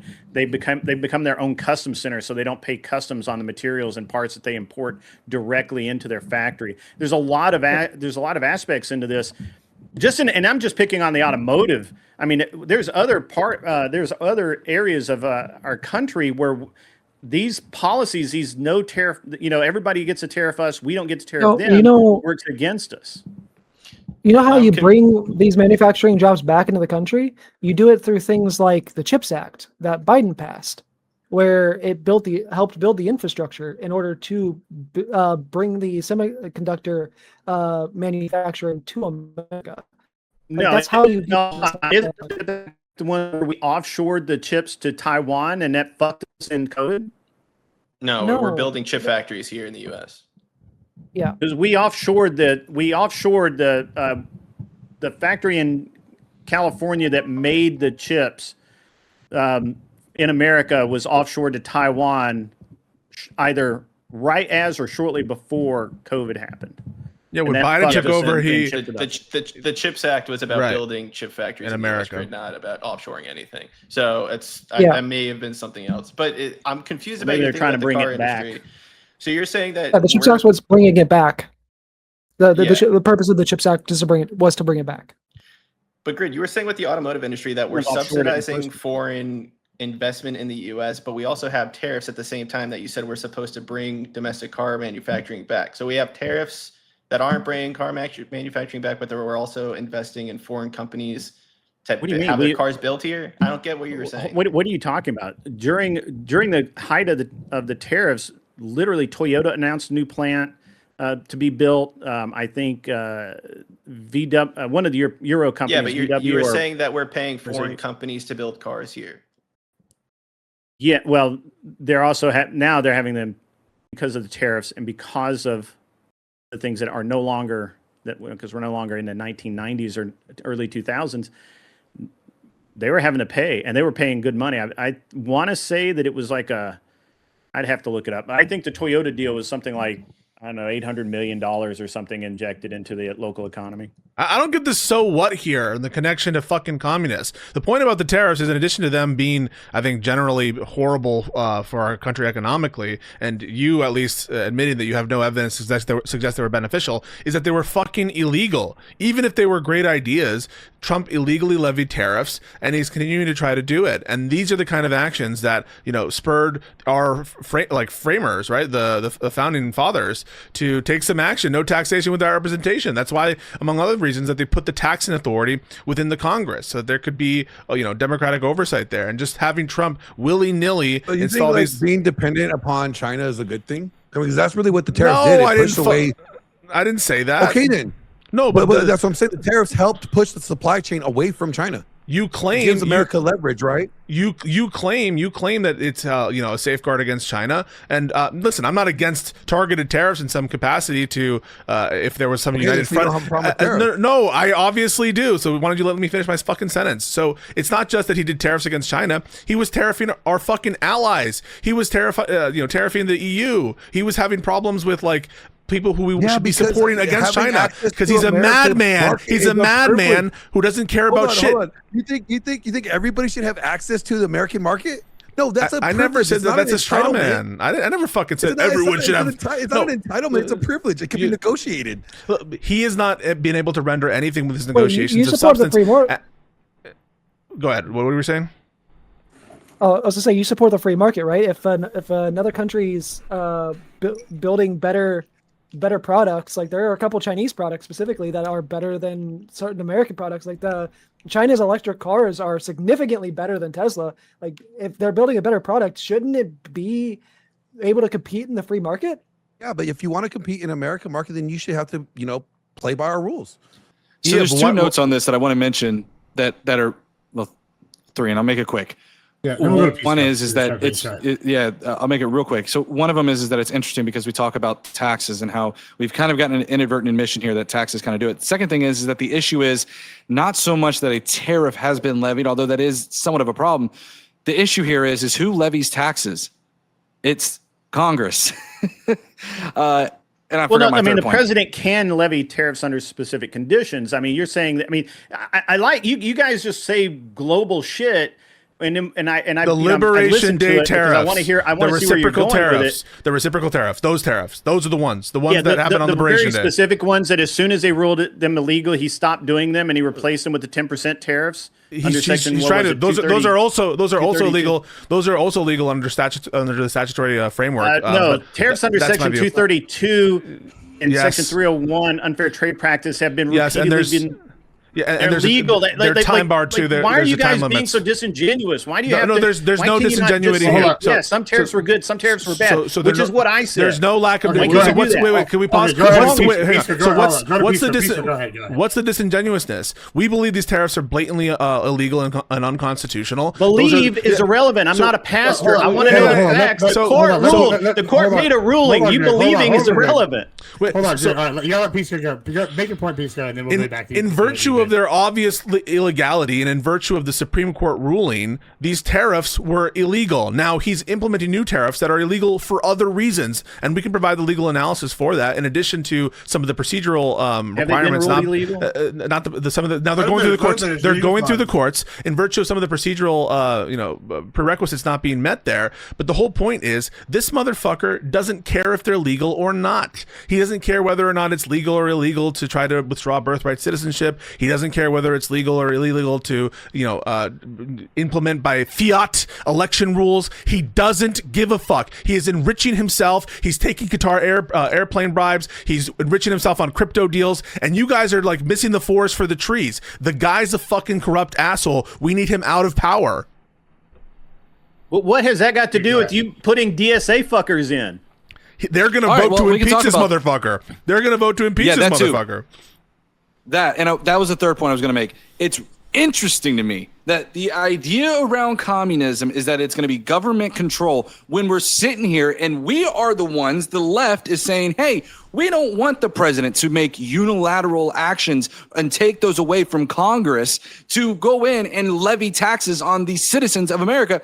And we have the Republicans here saying, sometimes the president can kind of take power away from Congress and levy taxes upon his own executive fiat. We're not saying that. The law says that. I'm not saying that. The law says that. The law says, literally, in this case, he can do that. So, Grid, do you agree then that the president is okay to sit here and take power away from Congress to now levy taxes? But that's not taking power away from Congress if it's the hell law. It isn't. The hell it fucking isn't. No. So the tariffs that he's trying to enact now, many of them, by the way, I think are going to be totally cooked in the courts based on some of the requirements here, and also the fact that you think that's a feeling. That's not proof yet. Guess what? I also thought that of the Liberation Day tariffs, and guess what? I was fucking right. You guys don't seem to have a good track record. Because you were right. I mean, a broken clock is right twice a day. Yeah. So if what you're saying is it possible that Pisco is wrong? Yes, it's possible. But you read the law. All right. So if you you're see what saying he's they're doing, illegal, and it's in that means violation. it's been decided that it's illegal. Really? So if someone rapes your mother, would you say that's illegal? Well, then that would have been a real thing. That would have happened, right? If somebody says, someone rapes your mother, I'm really mad and I might do this. So why don't we pause real quick? Because you just said it has to be ruled illegal for it to be illegal. So we're dealing with that. If someone raped your mother in front of you, would that be illegal without a court ruling? Is there a law saying that Answer it the can fucking happen? question. I am. Is rape illegal? Yes or no? Is there a law that says it can happen? Is rape against the law? Yes or no? Of course. And if someone raped your mom in front of you, would it be illegal without a court ruling to that effect? Well, personally, answer the question. Answer the question. It would be illegal. Yeah, however, so we need a fucking court ruling, there's a law dipshit. against this. There's a clear law against it, and there's a clear law that says Trump can put the tariffs in place. And do you not know? I mean, I know you know them by heart. Section 232, Section 301. So I don't know the. Well, then tariff. you don't know. I've analyzed. You don't know. No, I don't. You just said you don't know the laws by heart. I don't know chapter and verse. I said I don't expect you to know them by heart. I understand some of the issues. I understand some of the issues related to those tariffs, and those include the purpose of the tariffs. There's a requirement that it be for specific purposes, which aren't the purposes that are being sort of uttered by the administration, and then there's a time limit on those tariffs as well, which he's not going to be in compliance with. Sure. So those are the some of the issues there, and there's more that make these tariffs illegal. And you're like, well, it hasn't been finally adjudicated before the Supreme Court yet. We can still say, but hey, it's fucking illegal. Right now, they are legal. It's a process crime. It's not raping someone's mother. It's literally just saying whether something is legal is whether it's in compliance with the law or not, and one can make an assessment as to legality. Currently, apparently it is. So if Obama tried to take away everyone's guns and institute Sharia law in the first day, would you say it's illegal on that first day if he tried to do that? Sharia law, gun, stealing. Would you say that's illegal? Is there a law that says he can do that? No, of course not. Is there Section 232 of the code somewhere that says he can do that? No, of course not. But no, there isn't. Hang on. No, there isn't. Wait a second. Why are you fighting this? Just say, look, as of right now, it's fucking legal. If it goes through the court and it's not legal, then Trump's bad. Why not just say that? So Obama cites in bad faith a provision of law that says, this is I'm allowed to faithfully execute the law. Faithfully executing the law means Sharia law. That's how I'm interpreting it. And so sue me. Would you say that's illegal? There's no such law that could allow him to do that. He says, Article 2, inherent in my Article 2 authorities is to execute the law. And by law here, we mean Sharia law. Therefore, I'm executing the Sharia law. Would you say legal or illegal? Answer the question. I don't think... Answer the question, you fucking cuck. I don't think Article 2 says that. You don't believe? You don't think? You don't believe? Well, I'd have to go look. You think it's possible that him saying that, execute the law, Sharia law, that you would say that's legal? That, right? People have tried that, right? People have tried what? What are you talking about? Answer the question. Would you say it's illegal?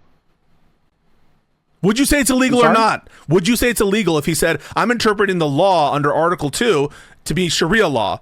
Sue me. Would you say it's illegal? Or would you say, oh, I'm going to wait. I'm going to wait before I comment on the Sharia law stuff? I would think it'd be very clearly illegal.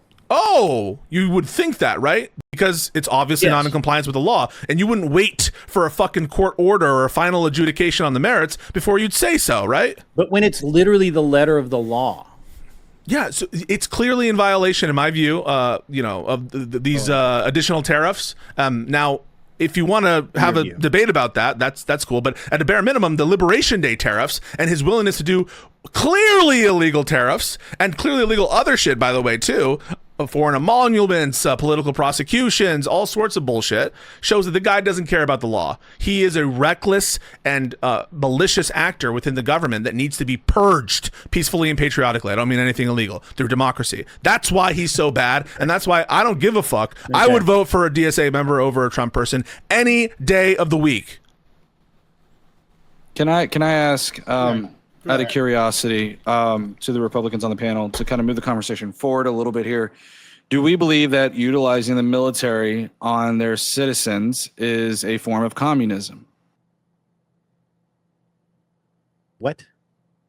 Utilizing the military on its citizens, do you believe that that is a form of communism? I don't believe that's a form of communism. I think every government in the history at some point had to do that. Do you think it's authoritarian? It can be. It can be totalitarian. Well, so what are your thoughts? I'll just skip over it because you're playing good. I'll give you that. You're playing good, Grid. I'll give it to you. I'm not going to be able to get gotchas on this one. Would you say that Trump utilizing the Marines on their U.S. citizens is authoritarian? Authoritarian, maybe, not totalitarian. I would have to look at the specific instance, but I don't know that it's totalitarian, which is, I think, what you're really driving at. Yeah. So what happened is that there was those protests that were taking place, ICE protests specifically. Trump then, Trump, along with Pete Hegseth, ended up ushering first the National Guard and then the military, specifically the Marines, up to Los Angeles to work alongside the National Guard, so much so that a judge had to step in and specifically say that it was a violation of posse comitatus. And specifically that particular violation, which again, I would say is authoritarian. And when we talk, the Marines were, hold on one second. The Marines got his door, apparently. Hold on one second. It's all good.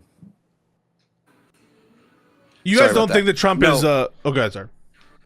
No, I was just going to say, I wrapped it up. The National Guard ended up going up there for protests to try to quell protests and things like that. And so that is what they were doing. Now they were going in. Oh, that's what I lost my train of thought. Marines were assisting the National Guard in detaining certain U.S. citizens, which is where there was an infamous picture there of a U.S. citizen with his hands behind his back with two Marines standing next to him. And I believe that might have been the one that the courts were specifically looking at. But we saw that happening. I also use this point, by the way, anytime they say it, the left likes to be lawless. We've seen where there's been numerous felony convictions and misdemeanors, but anyways. I mean, it violates posse comitatus. Yeah. I mean, like, it's just, I don't think you guys even think that Trump is, blatantly violating the law, that he is doing like corrupt shit and enriching himself. Like, do you guys doubt that he's doing these crypto deals and the insider trading, selling the Truth Social posts ahead of time so that people can like trade on that stuff? This is like disgusting. Like, he's using the office that is supposed to be held in trust for all of you, like, assholes, and he's using it to just enrich himself, and you guys are clapping along, and like, you don't give a fuck about that. You don't care about the corruption. Like, this is the kind of stuff that our founding fathers were most concerned about, someone using the office to enrich themselves. Much concern about the corruption? Do you have as much concern about the corruption when the Democrats were doing corrupt shit? Yeah, name it. What's the corrupt Okay, shit? so you had no problem with the open What's border name it? policies Open. that were Wait. under Biden? So you take open borders first of all. I'm just asking you. I'm asking, do you have a problem? There was Did you have never a open problem with borders. Never open borders. Never open borders. Not corrupt. Oh, okay, Never so open borders. we Not did corrupt. process- Never How open many borders. Not people were corrupt. allowed But the question isn't on illegally into the United hypocrisy. States? Yeah. So I'll deal with. We can go to immigration. We can go to immigration if you want. But first, answer the question: is he corrupt with all of these deals? answer my Yeah, question, I'm because happy to I'm the do one that. I asking asked the it first, so I asked it first. So you answered no, me you didn't first, answer right? first. So if I I All right, answer, here's what we do. Hold on. We'll have this. Then you haven't talked about. Why don't you answer this question first, and then I'll make Pisco answer. no, I'll your answer first. question. I'll answer first. What's your question? Okay, then you can. Okay, well, Pisco. I Then you asked the can question. go. I said, did you have the same problem when the Democratic Party was actually allowing all these crimes, like allowing the illegal immigration issues that we were having? Did you have the same problem with that? Because It's a loaded question, right? So the question is loaded. It's not loaded. It yeah, was so a crime. I'll It's answer it. against the So law. I'll You have to let him answer answer it. You have to let him answer it. So the reason it's a loaded question is it assumes as part of its predicate that Democrats were, quote, allowing crimes, by which you're implying that they're trying to further crimes, that they want crimes to occur, or that they are like just ignoring immigration law, which of course is not true, and you can't find an instance of it other than the So fact you're that immigration saying that that violations of law did occur. Sanctuary cities are not allowing illegals in there knowingly. No, sanctuary city policies have nothing to do. Repeat with letting immigration immigrants. It's not illegal. No. Wait, to come to the United States. Are you talking about sanctuary cities or no? It is illegal to cross the border in a place. So No, wait. Let me answer. Wait, let me answer the. Wait, sorry. Let me answer the question. Let me answer the question. So what is illegal is crossing the border without inspection and admission. That is illegal, and it is a crime. Wait. But what's not illegal? What is not illegal is establishing a sanctuary city. It's not illegal to do that. So when they break the law coming in here illegally, yeah, and then they travel to all these states and they go to a sanctuary city state that the Democrats are running, you're saying that the Democrats are not wrong for letting them stay there illegally. They're not here illegally. So the Democrats. Well, before you answer, yeah, I'm having to answer. He doesn't understand immigration law. If you, I know you're good. No, I understand that, but this is for housekeeping. If you ask them a question, unless it's like obviously rhetorical, I'm going to give them the mic because you're giving up the mic. So if you ask that, just know you're giving up your talking time. It seems a few people will be confused about that. All right, go ahead. Yeah. So number one, the state governments here don't have the authority to deport even if they wanted to. What's more, they cannot be commandeered by the federal government. There's case law, Supreme Court on that. And so there's nothing inconsistent with the position that, notwithstanding that illegality occurred by private persons, that it's not illegal for Democrats to have sanctuary city policies. There's no contradiction there. You haven't identified it, and therefore you failed at showing any kind of like encouragement of illegal acts, let alone corruption, which is to say that there's like some sort of like personal motive or personal financial motive going on here, or some additional improper purpose here. So you failed. Now I want to ask the question. Can I ask my question, because there was a deal here, right? So my question was: do you acknowledge? Do you acknowledge that these crypto deals, that the Truth Social posts that you get early access to, that all of this shit regarding the plane, that all of this is corrupt as fuck? Would you acknowledge that? I can't say that it is corrupt because I haven't been proven yet. It has not been proven yet. Could it be corrupt? Look, if it's true, it is corrupt. I mean, if it is true, it's corrupt. Do you doubt that he's enriching himself? Are you guys you guys are still the easiest marks of all time? You doubt that he's using his office to enrich himself? Do you understand that the reports came out? Yes, of course, 100. Of course, of course. All right, great. When are you taking him to court exactly? Oh, this is your okay. So I'll ask the question again. If someone rapes your mother, right, in front of you, and you witness it in real time, you just said he's doing it. You just said that you can because prove we're watching it. Because we're watching it. Because we're watching it. Because we're watching it. That's how we can prove it. It doesn't require a court case for us to see him doing the corrupt stuff in real time. And you guys are ignoring it. You're like doing the little smug face. Was there a DOJ case? Guess what? The DOJ is corrupt too. All right, we're gonna go to Castle, then Vince. So go ahead. Yeah, I think in just that expose right there, it kind of just showcases where the two sides are. Because if you ask the right if what Donald Trump did was wrong or illegal or illicit, they'll say, well, what about when the Dems did this? So they never want to answer it. And then when they do, the reason why that they think that Trump is that the Democratic Socialists or Democrats are worse is because, well, it's not as bad as what I think that Republicans are doing. So there's never going to be an agreement here because whatever Trump does that's illegal, they just think that whatever the DSA going to do that's illegal is just worse. And so I think that's the conundrum that we're in. And you can already see it, by the way, the conversation one with Pisco is like, he asked something about crypto and they're like, I haven't heard about that. Or, well, it hasn't been convicted yet, or he hasn't been in a rule How do you of prove convicted yet something of a is crime. a So crime? Wait, How do you prove that something is a crime? okay, said- does something hold on, have? But does something? Have you ever I heard of was- a pump I was- and dump? All right, I wasn't done yet. But does something have to be proven as a crime for you to think it's wrong? You could think something is wrong, but it doesn't mean it's a crime. Okay, but do you think what Trump is doing with crypto is wrong? I'm not informed in What that. is he doing with Just crypto? stop. What- Yes, like, you So are. yeah, so Are you happy talking to about tell the you. thing Yeah, like- yeah, Hold happy to on, tell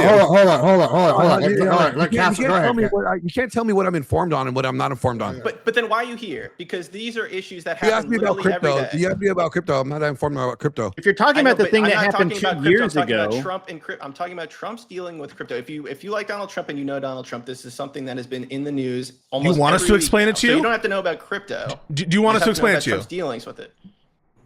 Do you actually want the explanation, or do you want to continue to be willfully blind and not look into it? I'm literally asking you. Oh, never mind. Go ahead. Do you want the Explain answer? it to me. You can want explain the- it to me. But again, are you But going to do you care about it? non-biasedly? I'm going to explain it correctly. Yeah, Yeah, I care about it. Okay. So the first thing to know is Trump coin. Okay. This was a meme coin that he created to rug pull his own fucking people, and which, by the way, there's a ton of opportunity for foreign actors and other nefarious actors, and there's evidence of this as well, to invest in the Trump coin. And they in fact did, and there was this relationship with the United Arab Emirates, and that was absolutely a rug pull. Agreed? Did you see the evidence of this? Yeah, I'm aware of the rug Yeah, I'm pull. aware of that. I mean, hold Okay. on. Greg, That do was you like agree 2 that's a rug years pull? ago. No, hold on. Do you agree it's a rug pull, Greg? Yes or no? If you know the case, then Yeah, I mean, I can. yeah. If he's talking about from 2 Well- years ago, yeah, I agree that was a rug pull. Yeah, so he's using this I was have- in anticipation of him assuming office, right? And in anticipation of that, he is using that office to market this coin to scam his own fucking followers and to get investors from foreign places over which he is not divesting and over which there's going to be major action taken. We're talking about Gulf deals where they're I'm sharing aware of technology, the right? accusation. I'm aware of the accusation of a rug pull. I'm not aware that it was a rug pull. What would it take to prove? So what would it take I- to convince you? What would it take to convince you? More information. Okay, more let's- information. More information. Hold on. I mean, look, I give us remember something. reading about this when it happened. I kind of put it out of my head, but mainly because look, it was investigated. There wasn't nobody found any like bad. What do you mean it action was on Trump. investigated? Who the fuck investigated it? It was. Why was it investigated? Elizabeth Warren and Roger and what the other fucking guy. They have no power. They have no don't- they power. can't They're out do of anything. power. There's no Are investigation. they suddenly part of the They, FBI? they literally pushed the investigation forward. What are you talking about? Yeah, I got this. Let's do this real quick. All right, let's go to Vince. If he wants to continue this, he can, and we can come back to it. But let's go to Vince, who's been waiting. There's been 3 weeks for y'all to come up with an answer to this, okay? And now I can finally ask the hosts the question. Okay, here we go. All right. Palantir, okay? I've now used this point a bunch of times. So let's see if we can get a good response to this. March 2026, Trump purchased Palantir's stock.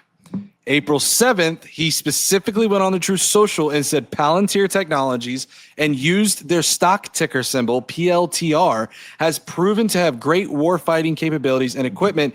Just ask our enemies. President DJT. I don't need to sit here and do some mysterious rug pull with a bunch of third characters. I have literally the President of the United States buying stock in Palantir and then advocating to go out and buy Palantir.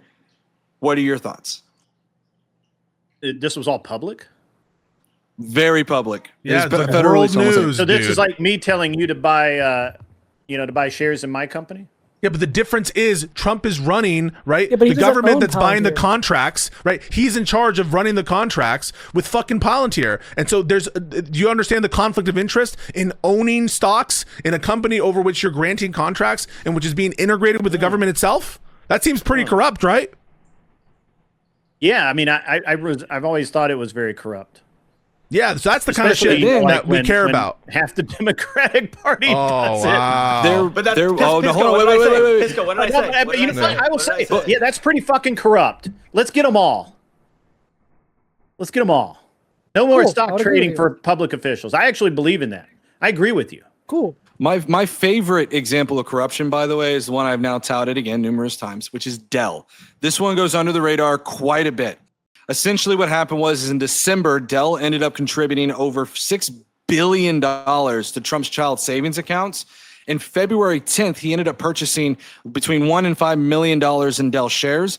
And then after that, on February 19th, and about 5 more times after that, he said, go out and buy a Dell computer. Yeah, I remember that. Yeah. That one was a pretty strong claim to corruption here. The man had a literal vested interest via stocks and the Dell family contributing to his political agenda, namely the Trump savings accounts, which was the one that went to the children and things like that or whatnot. There's so many examples again, of these this is guys. Like, I could pull one on my ass right now. I mean, like, what about the slush fund? He negotiated with himself a collusive lawsuit to give himself tax liability beyond anything anyone's ever negotiated before, and then to extract from the American taxpayer what 1.7, 1.8 billion dollars. He tried to do this to give to his friends. A collusive lawsuit where he's on both sides of the V. There's more too. I mean, like the Qatar airplane situation, it's been a complete bamboozle. And you're saying that you're fearful of Muslims. I don't know who is it? Not Grid, the other guy. And My then bad. And he's like doing deals with these FBI oil lords. non-prosecution agreement. Yeah, that's The little FBI non-prosecution agreement that got shot down really quickly. yeah. As well as How he said, praise be to Allah. Pardoning the Right? And he Binance said that on a CEO who's part of these United Emirates deals. There's so many examples of this shit, and it's not just libs saying it. It's not just left wing people saying it. Nick Fuentes, Megyn Kelly, Tucker Carlson. Now, the National Review. It is the most insane amount of corruption that has ever existed in this country before, and the comparisons to Democrats is not even close. What you just said in response, well, what about the Democrats and immigration? What are you talking about? That's not even corruption. But even if it were, let's say that even it was, what are we talking about in terms of dollar amounts? It's trivial. Meanwhile, on immigration itself, we have Kristi Noem, who has again conflicts of interest with certain contracts that she's buying for ICE. She had to resign because the corruption and the conflicts of interest were so much in DHS and ICE itself. To say nothing of how the DOJ is being weaponized with respect to immigration enforcement. You had Tom Homan taking bribes. You don't think the DOJ ought to be weaponized to protect our borders? The DOJ should not be weaponized for political purposes or to help people who are taking bribes or who are taking contracts for which they have a vested interest. What you said was the DOJ weaponized as relates immigration. Yeah, so there's a nexus to immigration. Yeah. So, for example, I'm not saying that enforcing immigration law is by itself corrupt. I didn't say that. I wasn't claiming that. Why did you say that? I didn't say that, you fucking dipshit. What I said is, did. No, I didn't. I didn't say that enforcing immigration law is corrupt. I'm saying where there's a nexus with immigration law, there have been corrupt actions taken. For example, with Kristi Noem and certain contracts that were being bought out for which there was vested interest, and getting rid of the investigation into Tom Homan, where he was taking bribes in exchange for contracts that were anticipated coming down the line.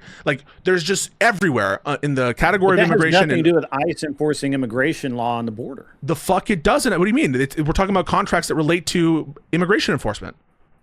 No, you're talking about contracts that relate to politicians maybe potentially fleecing the taxpayer, but that has nothing to do with ICE doing its job on the border, which is what you insinuate. No, dipshit. I'm not saying that enforcing immigration law by itself is corrupt. So we should. Hey, idiot. So you agree idiot. That we ought, hey, boomer, listen to me. Hey, boomer, shut up. Hold on. Look.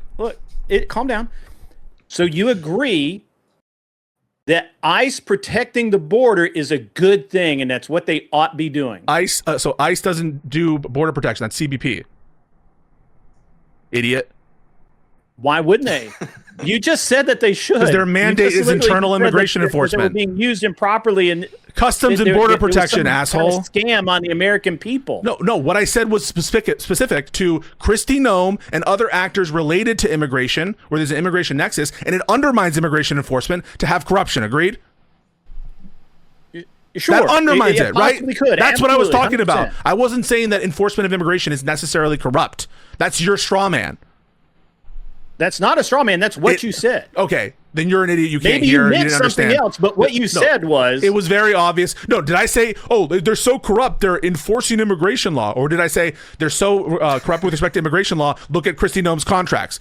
And you drew from that inference. No, you did not say that. You said it was clear that in context ICE what I meant. enforcing It was the clear in borders. context what I meant. When I was talking about the corruption related to immigration, I didn't bring up the fact that they're enforcing borders, dude. I brought up contracts. I brought up political dropping of investigations. That's what I brought up. And you are doing a straw man by saying, I don't have any just think problem with immigration any enforcement. of the things that you've talked about. I mean, corrupt politicians on both sides of the aisle ought to be in. Yeah, but it's you doing this false equivalence. Oh, it's both. It's both. It's both. It's both. The magnitude is galactically different. It's galactically different. It is not. Yes, it is. Name the most corrupt thing a Democrat's ever done. Seriously? Yeah. Okay. All right. Let's just start small. With No, I want the most corrupt. I don't want small. I want the most corrupt. I don't even know the most corrupt. But let's just talk about I can't think of her name. I'm drawing a blank. California. Talking about Pelosi? Pelosi, thank you. All of her stock trades. There's literally people that follow her stock trades. Oh, come on. You How know, about Pelosi hasn't even made the most money. The best y'all got is Pelosi. Hey, real quick. Open the door. Can I reel this back a little Is bit? that not Can I- corrupt? Is that not corrupt? Hold on. Let's So start with Pelosi Glenn. ought to be in jail, right? Yeah, Glenn. Sure. Try again, Glenn. How What about was the Fast and most- Furious? How about the IRS targeting the conservative organizations? How about the NSA surveillance? That's pretty bad. Benghazi corruption. How about the executive branch transparency? How All about the DOJ old controversy? reliables. All these things are bad, right? You said you want to know what bad. That's pretty bad, So right? where's the corruption in Benghazi? Here comes Explain- hand wave. Do you agree that those are corrupt? No. There's no hand wave. I'm just trying to go one by one. Benghazi corruption. Go. What was the corruption on No, Benghazi? I said Fast and Furious corruption. Start from there. All right, Fast and Furious corruption. Go. Make your case. They were selling illegal guns. They were giving guns to the fucking the cartel to sort of allegedly track them, right? What did they end up finding? Yeah. Wait. Why is that corruption? What was the illegality, though? They were Forgive me? literally buying guns from Texas and taking them You said it across was the for border. you said it was for a good purpose, though, right? Would you say like the No, it is pager for a attack? good purpose, but You that's said corruption. no. You said to do something Well, related you said it was to good going after them, right? What was the purpose of Fast and Furious? To try to track allegedly transportation of the They illegal were guns. arming the So if cartels. so, They if were that arming the purpose, cartels. if that purpose, do you think they wanted to arm the cartels? Yes. I think Okay, that's what's the what I was what's the trying to evidence? plan. What, So a what- failed sting operation is them wanting to arm the cartels? A failed sting operation is them arming the cartels? Why else would they give the cartels guns? to do a sting operation, maybe, or to do law enforcement? Did they end up doing a sting operation? No. The question is, what's your evidence? Obviously, it failed. What's your? The question is, what's your operation? evidence? Your question is, what's your evidence that they had a motive to just help cartels? That we didn't prosecute anything. That's hang on a second. That's consistent with the No, they just rationale mentioned a of their failed operation. Yeah, that's consistent with that explanation. So we want evidence that they had a corrupt motive. That is to say that they were trying to help the cartel because they liked the cartel. What's the evidence for that claim?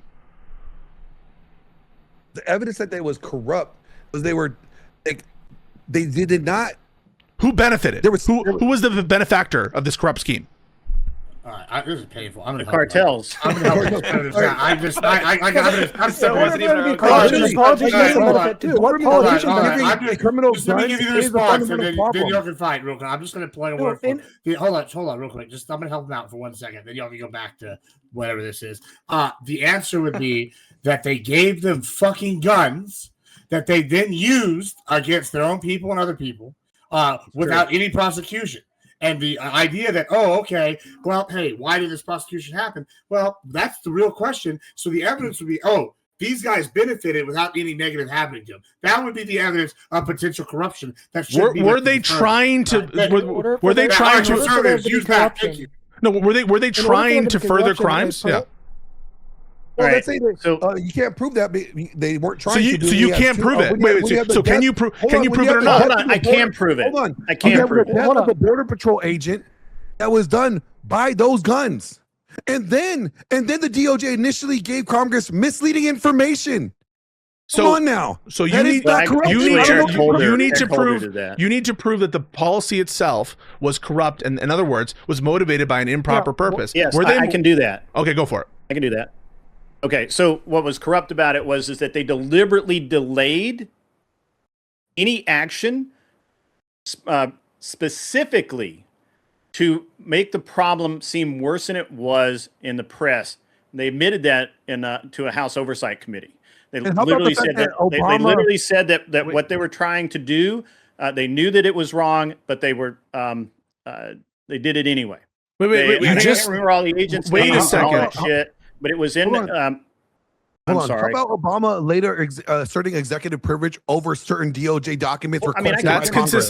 consistent. No, hang on. That's consistent with this being a bureaucratic nightmare, a fuck up. Where people are trying to cover their A ass. cover-up, No. corruption. What Sure, what you're trying to prove is that the operation itself, what you claimed before, was to like help the cartel. Is killing a border patrol agent helping the cartel? No, that the purpose of the people behind the policy was to help I think giving no, cartel guns to kill the border patrol agents. was that what they helps the wanted? cartel. They want so I want you to say it. The Obama administration wanted this policy to kill border agents. Is that your claim? My claim would is not be my Obama claim. wanted to benefit I'll the tell you cartel. exactly what it- Yeah. So that's wrong, right? You don't have any evidence that Obama wanted the border patrol people dead, right? You have the evidence I don't think that Obama knew anything about it, to be honest. Oh, he did try to use executive privilege. Hold on, he tried to use executive privilege to limit what Congress could actually have and see to prove that there was corruption.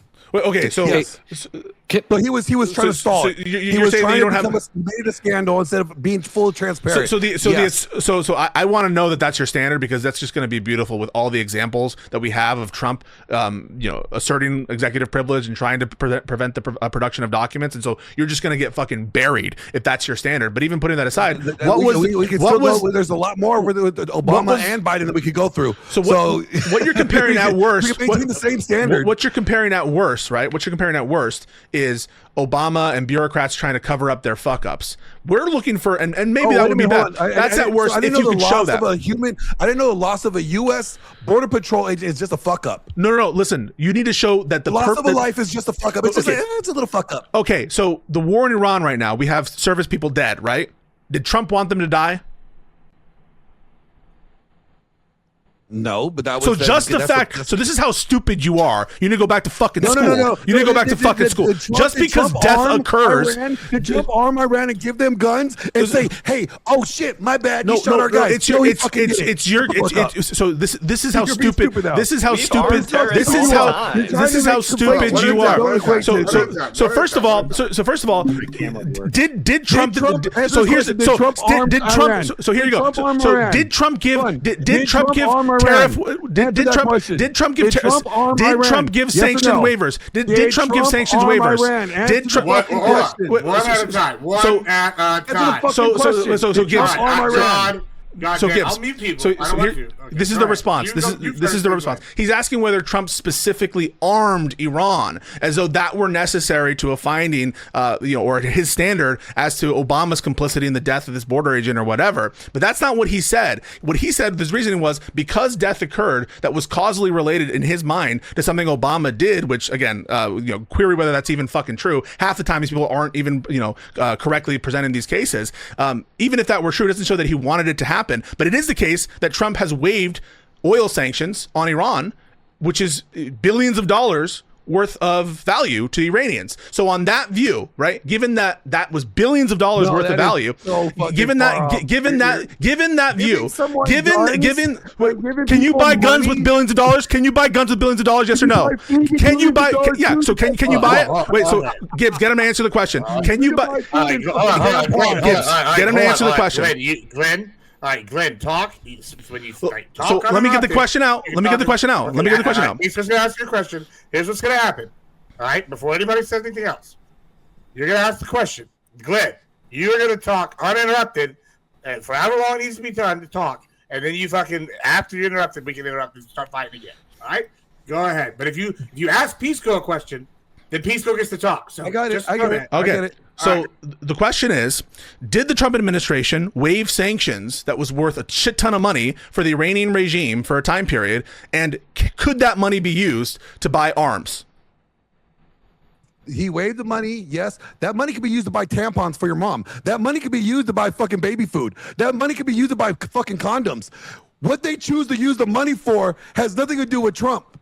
What did happen is that the Obama administration gave fucking guns to the cartel that led to the killing of our border patrol agents. Are you fucking kidding me? You cannot equate the two. Did Trump give them guns? So if it were the answer the question, I answered your question. I doubt that he Answer gave my them. question. I doubt that he Trump gave them give arms. guns? I doubt that they gave him arms. I doubt they gave him arms. Okay, so That doesn't matter. It's irrelevant. how This are is the two the stupid as same? fuck. How are the two the same? So the point is the Money, logic. People The can point. decide to do. Hold on, money Yeah. what people can decide to purchase with, and fucking guns are not the same, bro. So Can't even equate them to be the same. The logic is as follows. What your claim is, just because the result occurred and because someone was able to benefit from some government action and negative results occurred, that therefore it was the conscious object of the government to make that result happen. That was the logic you applied to Obama. And the minute we are about to apply it to Trump, you're like, no, it's different, bro, because money is different than guns, as though you couldn't use money to buy is guns. different from guns. Yeah, I agree. Go Money ahead. is I'd like to different than jump in. guns. Yeah. We're gonna go to Castle and then Dance again, and then Vigilante if you want in, and then you go ahead. Go ahead. Yeah, I was just gonna say it's kind of funny that we're talking about giving guns to cartels when I was just looking this up. In 2017, Trump approved directing arms to the Kurdish YPJ, considered a terrorist organization by Turkey and the U.S. So we've, throughout our history, have given guns and weapons to terrorist organizations. Trump did it the same, and then these weapons get spread around the Middle East and end up killing U.S. troops. So if we want to Can you talk prove about that, and Can you prove that anything that has happened, that we have lost lives under Trump's watch, we're giving guns to our enemies? do you want me? Because- I can. Well, I can look up how many. Prove it, because why we can would prove we? that Why border would it need to be the patrol guns themselves? Why would it need to be the guns themselves? That's Before we get too arbitrary as wild out, fuck. wild out. That's Hold arbitrary. on, So he's wait. basically saying, is there a fact Hold pattern on. that's this is what he's asking, Gibbs. He's asking, is there a fact pattern that's exactly the same as this Fast and Furious bullshit that they're bringing up? And if there's not, then therefore they're not corrupt. That's so stupid. I'm gonna let Glenn. You got like a 30-second response, and then I'm going to Vince. All right, go ahead, respond, Glenn. Again, what I'm saying is that I'm saying Fast and Furious was corruption. They lied about it. They tried to dog walk it and make it slow and stall it. They used the executive order to try to limit what Congress could actually have the full evidence to actually see what really happened. That is corruption, especially trying to cover up the death of a border patrol agent, right? So when I said, show me where, and I told you that's what Obama did, and I said, show me where Trump has done that. You can't do that. And you were saying, where is the corruption? I just pointed out corruption. So this is called special pleading. I just want to let me finish. I just want to finish this one point and I'll be done. It's special pleading. What he's basically saying is, it's an ad hoc rule. It needs to be the exact same fact pattern as the Obama, whatever his scandal he's talking about. And if it's not the exact same thing, the logic that he's proposing about, converting things which are mistakes, converting things which are errors into corruption doesn't apply. That, of course, is special pleading. It's bullshit. All right, let's go to Vince. Then we're gonna go to Vigilante. Go ahead. So I want to kind of tie this into the prompt a little bit here, and this is very important. When we talk about this, I heard Grid mention about congressional investigations. If we agree that corruption is bad, in which case we've heard a little bit of a concession there when it came to Trump's corruption, my question is then, what are the Republicans doing to investigate Trump's corruption? I would beg to say that there has been little to none. Actually, there's been zero congressional investigations with Republicans in investigating Donald Trump. And in fact, they've pretty much said we're not going to, and they've done everything to obstruct any kind of investigation into Donald Trump. So when we talk about who's the better candidate to vote for in the midterms, I think it's a pretty clear thing. We should investigate corruption, which we would all agree with, I would hope, in which case we need somebody who will, and that will be Democrats. Would y'all agree that we should investigate corruption? Do you agree that there should be congressional investigations into what Donald Trump is doing to find out more answers? Absolutely. I'm sorry. You're going to have to. Those are two related but separate things, right? So I Oh, agree good. that corruption should be investigated. Absolutely. The problem is that everything you guys talk about, Trump is getting investigated. The whole rug pull thing that my buddy over here, Pisco, talks about like, ad nauseum. It took me a minute to remember it, but that was investigated by the trade commissions and found that there was no sign of a rug pull.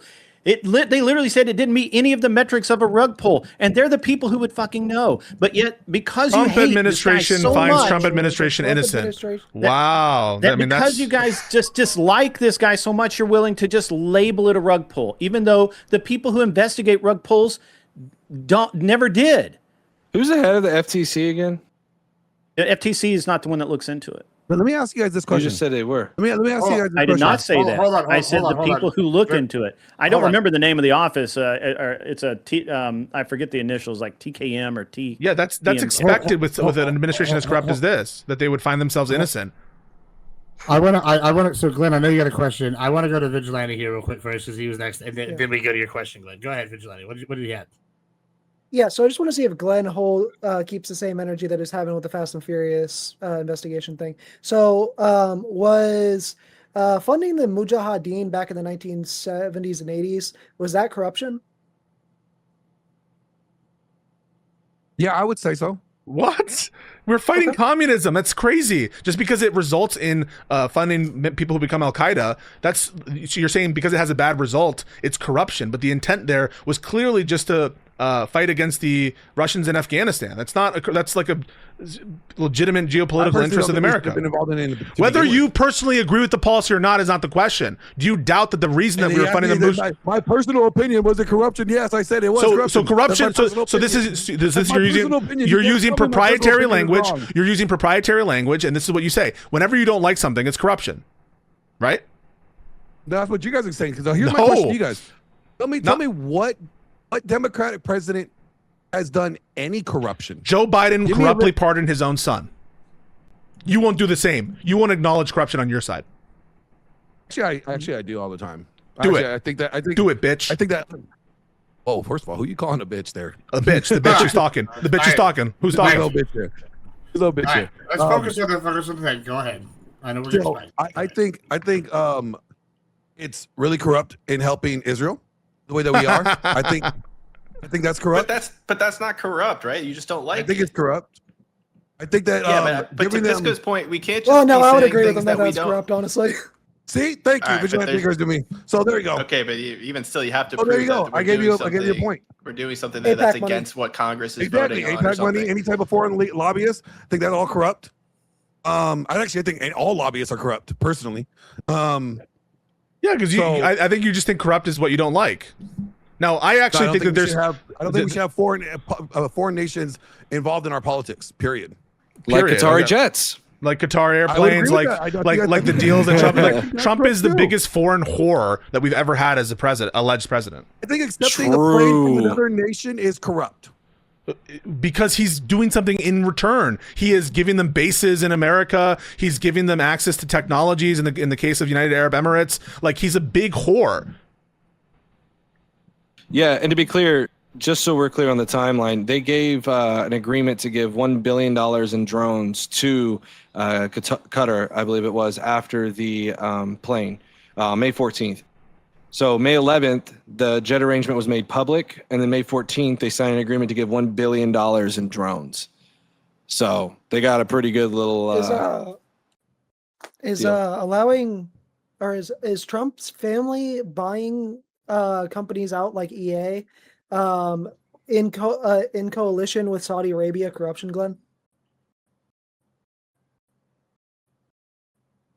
Sorry, I stepped away. Could you repeat that?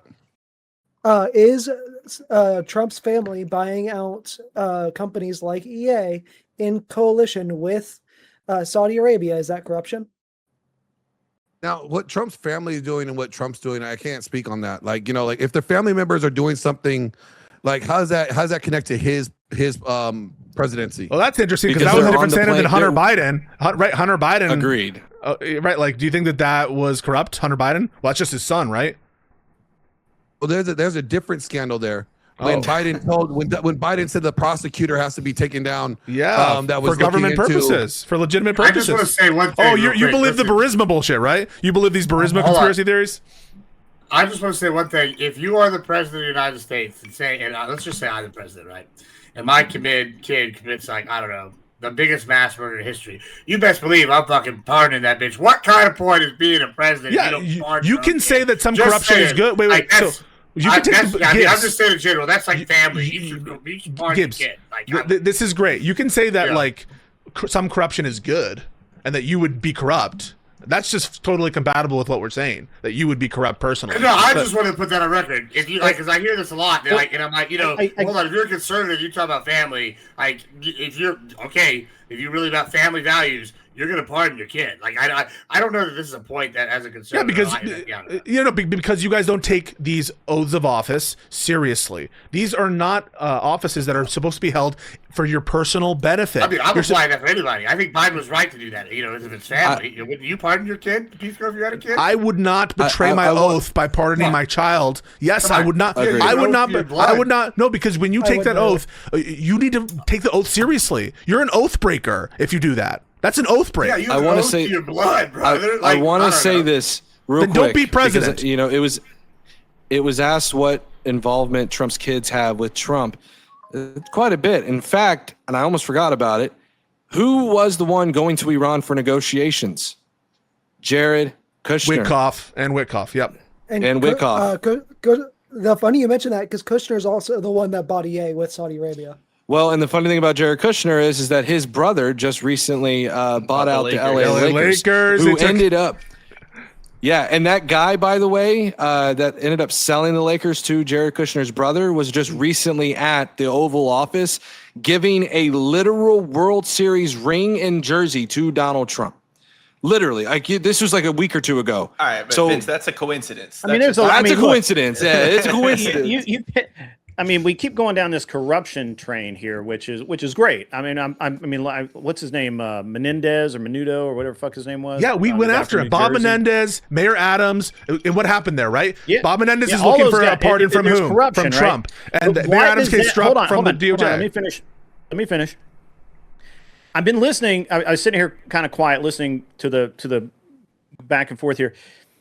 What the fuck does any of that have to do with I'll tell you. DSA. Yeah, let's talk about it. voting for DSA candidates? It's really obvious, right? If you care about purging the corruption, the DSA is going to vote against the corruption. They're going to vote to impeach and punish these people. Why do you think that? Because they fucking hate Trump. Because their constituency Hating hates Trump. does not mean that you're not. hold on, Yes. not just- No. They're not going to. just that. Hold on.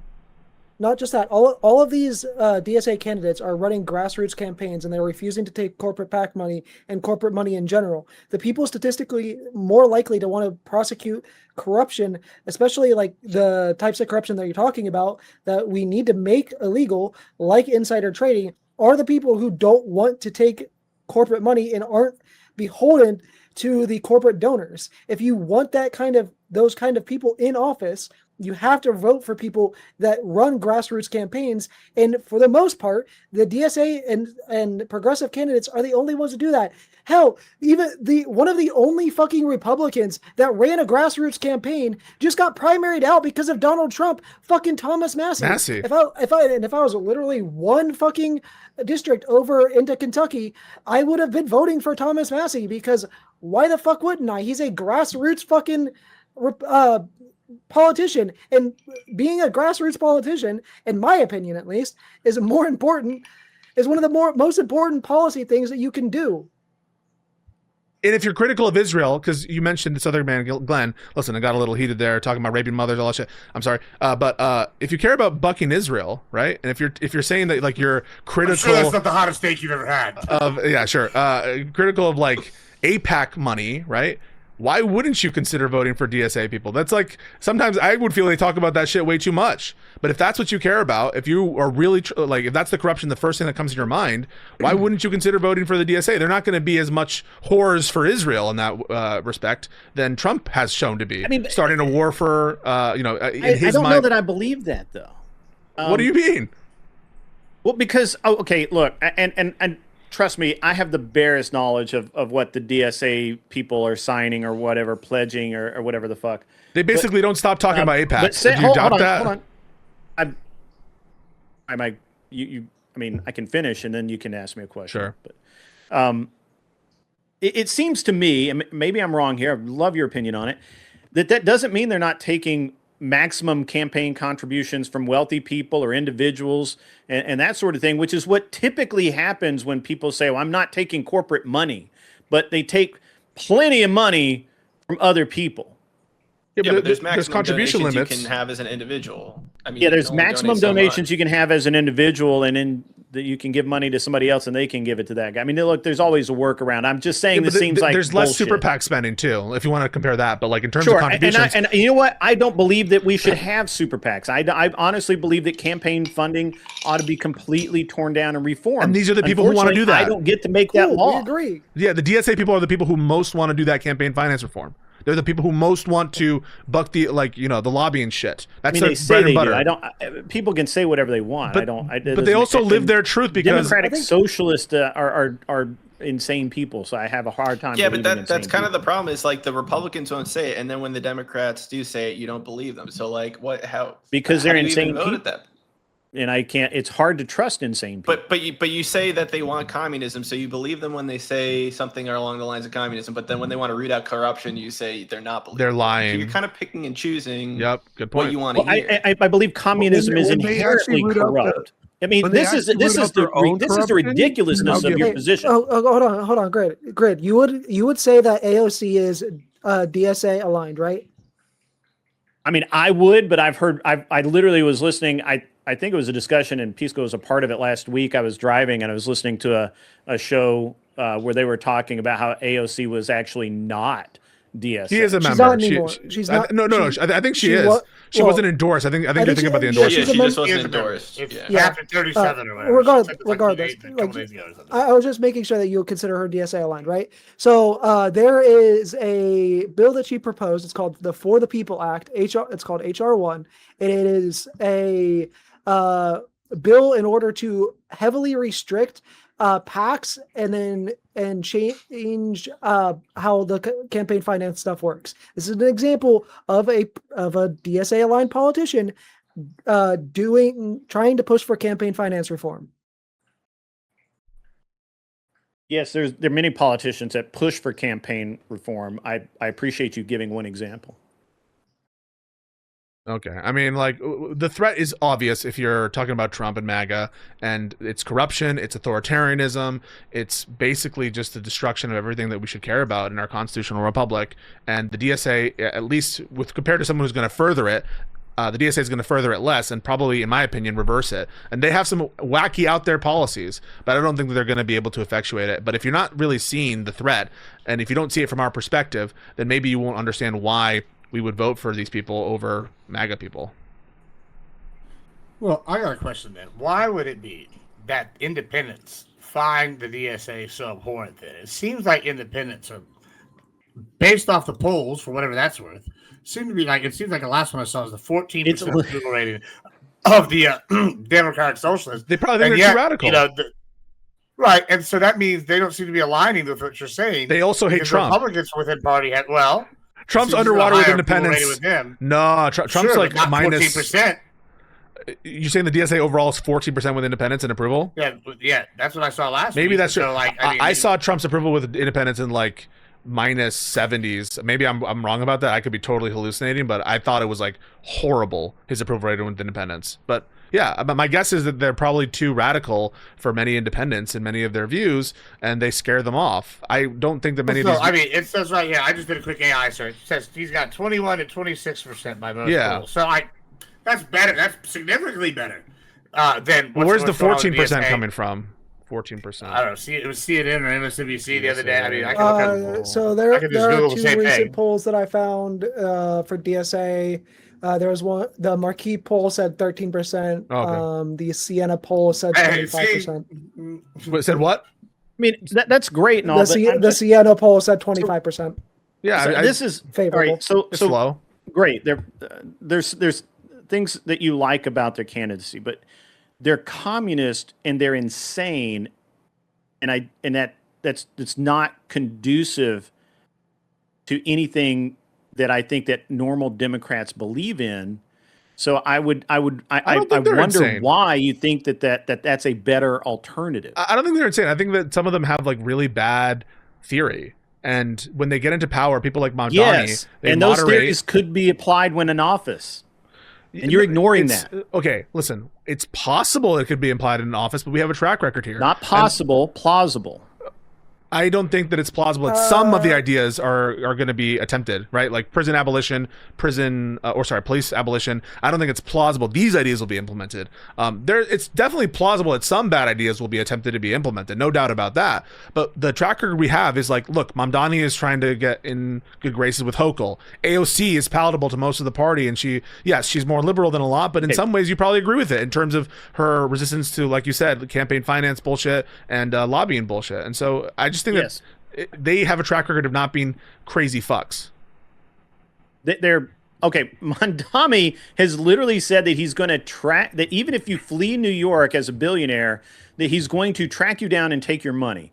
That's insane. If you're a Donald taxpayer, Trump said, "I'm going to take your money." That's true.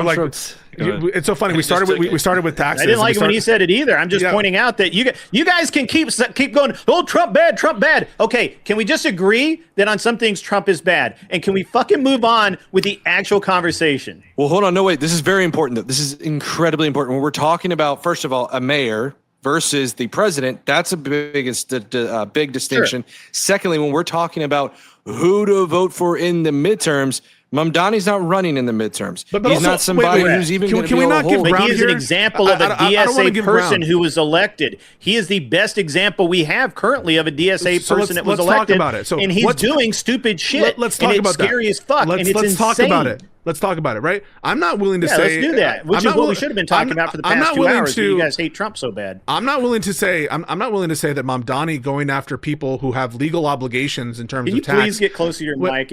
I have to turn my volume up. Turn my volume up. Turn my volume up. Okay, so. I'm not willing to say that it's bad for Mamdani to go after people who have a legal tax obligation to the city. Why is that bad?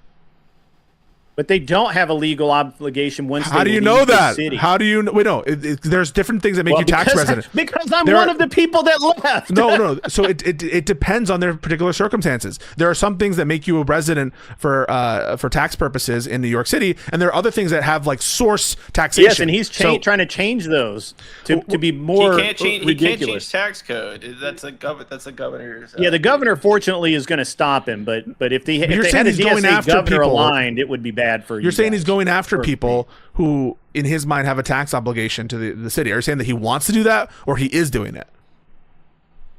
He is attempting that. Okay, if he has said that he is going to do that.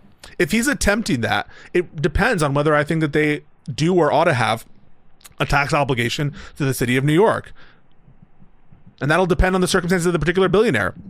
If they still own property in New York City, you wouldn't think it's like wrong for them to like extract taxes related to that, right? If they earn money in New York City, well, property. Oh no, hold on. Let's.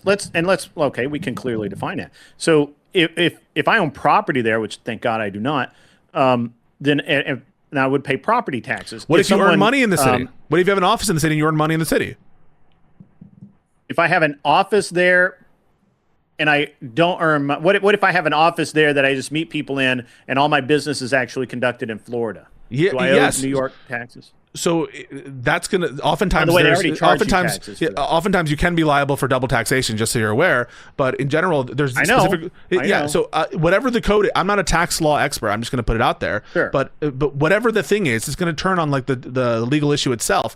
I don't think there's anything inherently wrong with applying taxation when there's a nexus to New York City economic activity. And ditto, if you like spending like more than half a year in New York City, and they want to, as a matter of statutory law, treat you as a resident for tax purposes. I don't really see the problem with that either. That's actually an insane thing that New York City does if I go there and I make money there for one day, I owe taxes on that one day. This is not different than many other places. Louisiana does the same thing, by the way. Louisiana does the same thing. If there's Yeah. any kind of economic activity that happens within the particular parishes, Yeah. like if you have any kind of like, let's say you go out to do a construction job and you buy something, from a vendor or something like that, there are certain tax laws that like you'll have to pay for that parish's taxes. It's not unique to New York. Yeah, well, I mean, New York goes as far as like athletes that go there and get paid. You're in the city limits. They perform there. Yeah, you're in the city limits. Huh?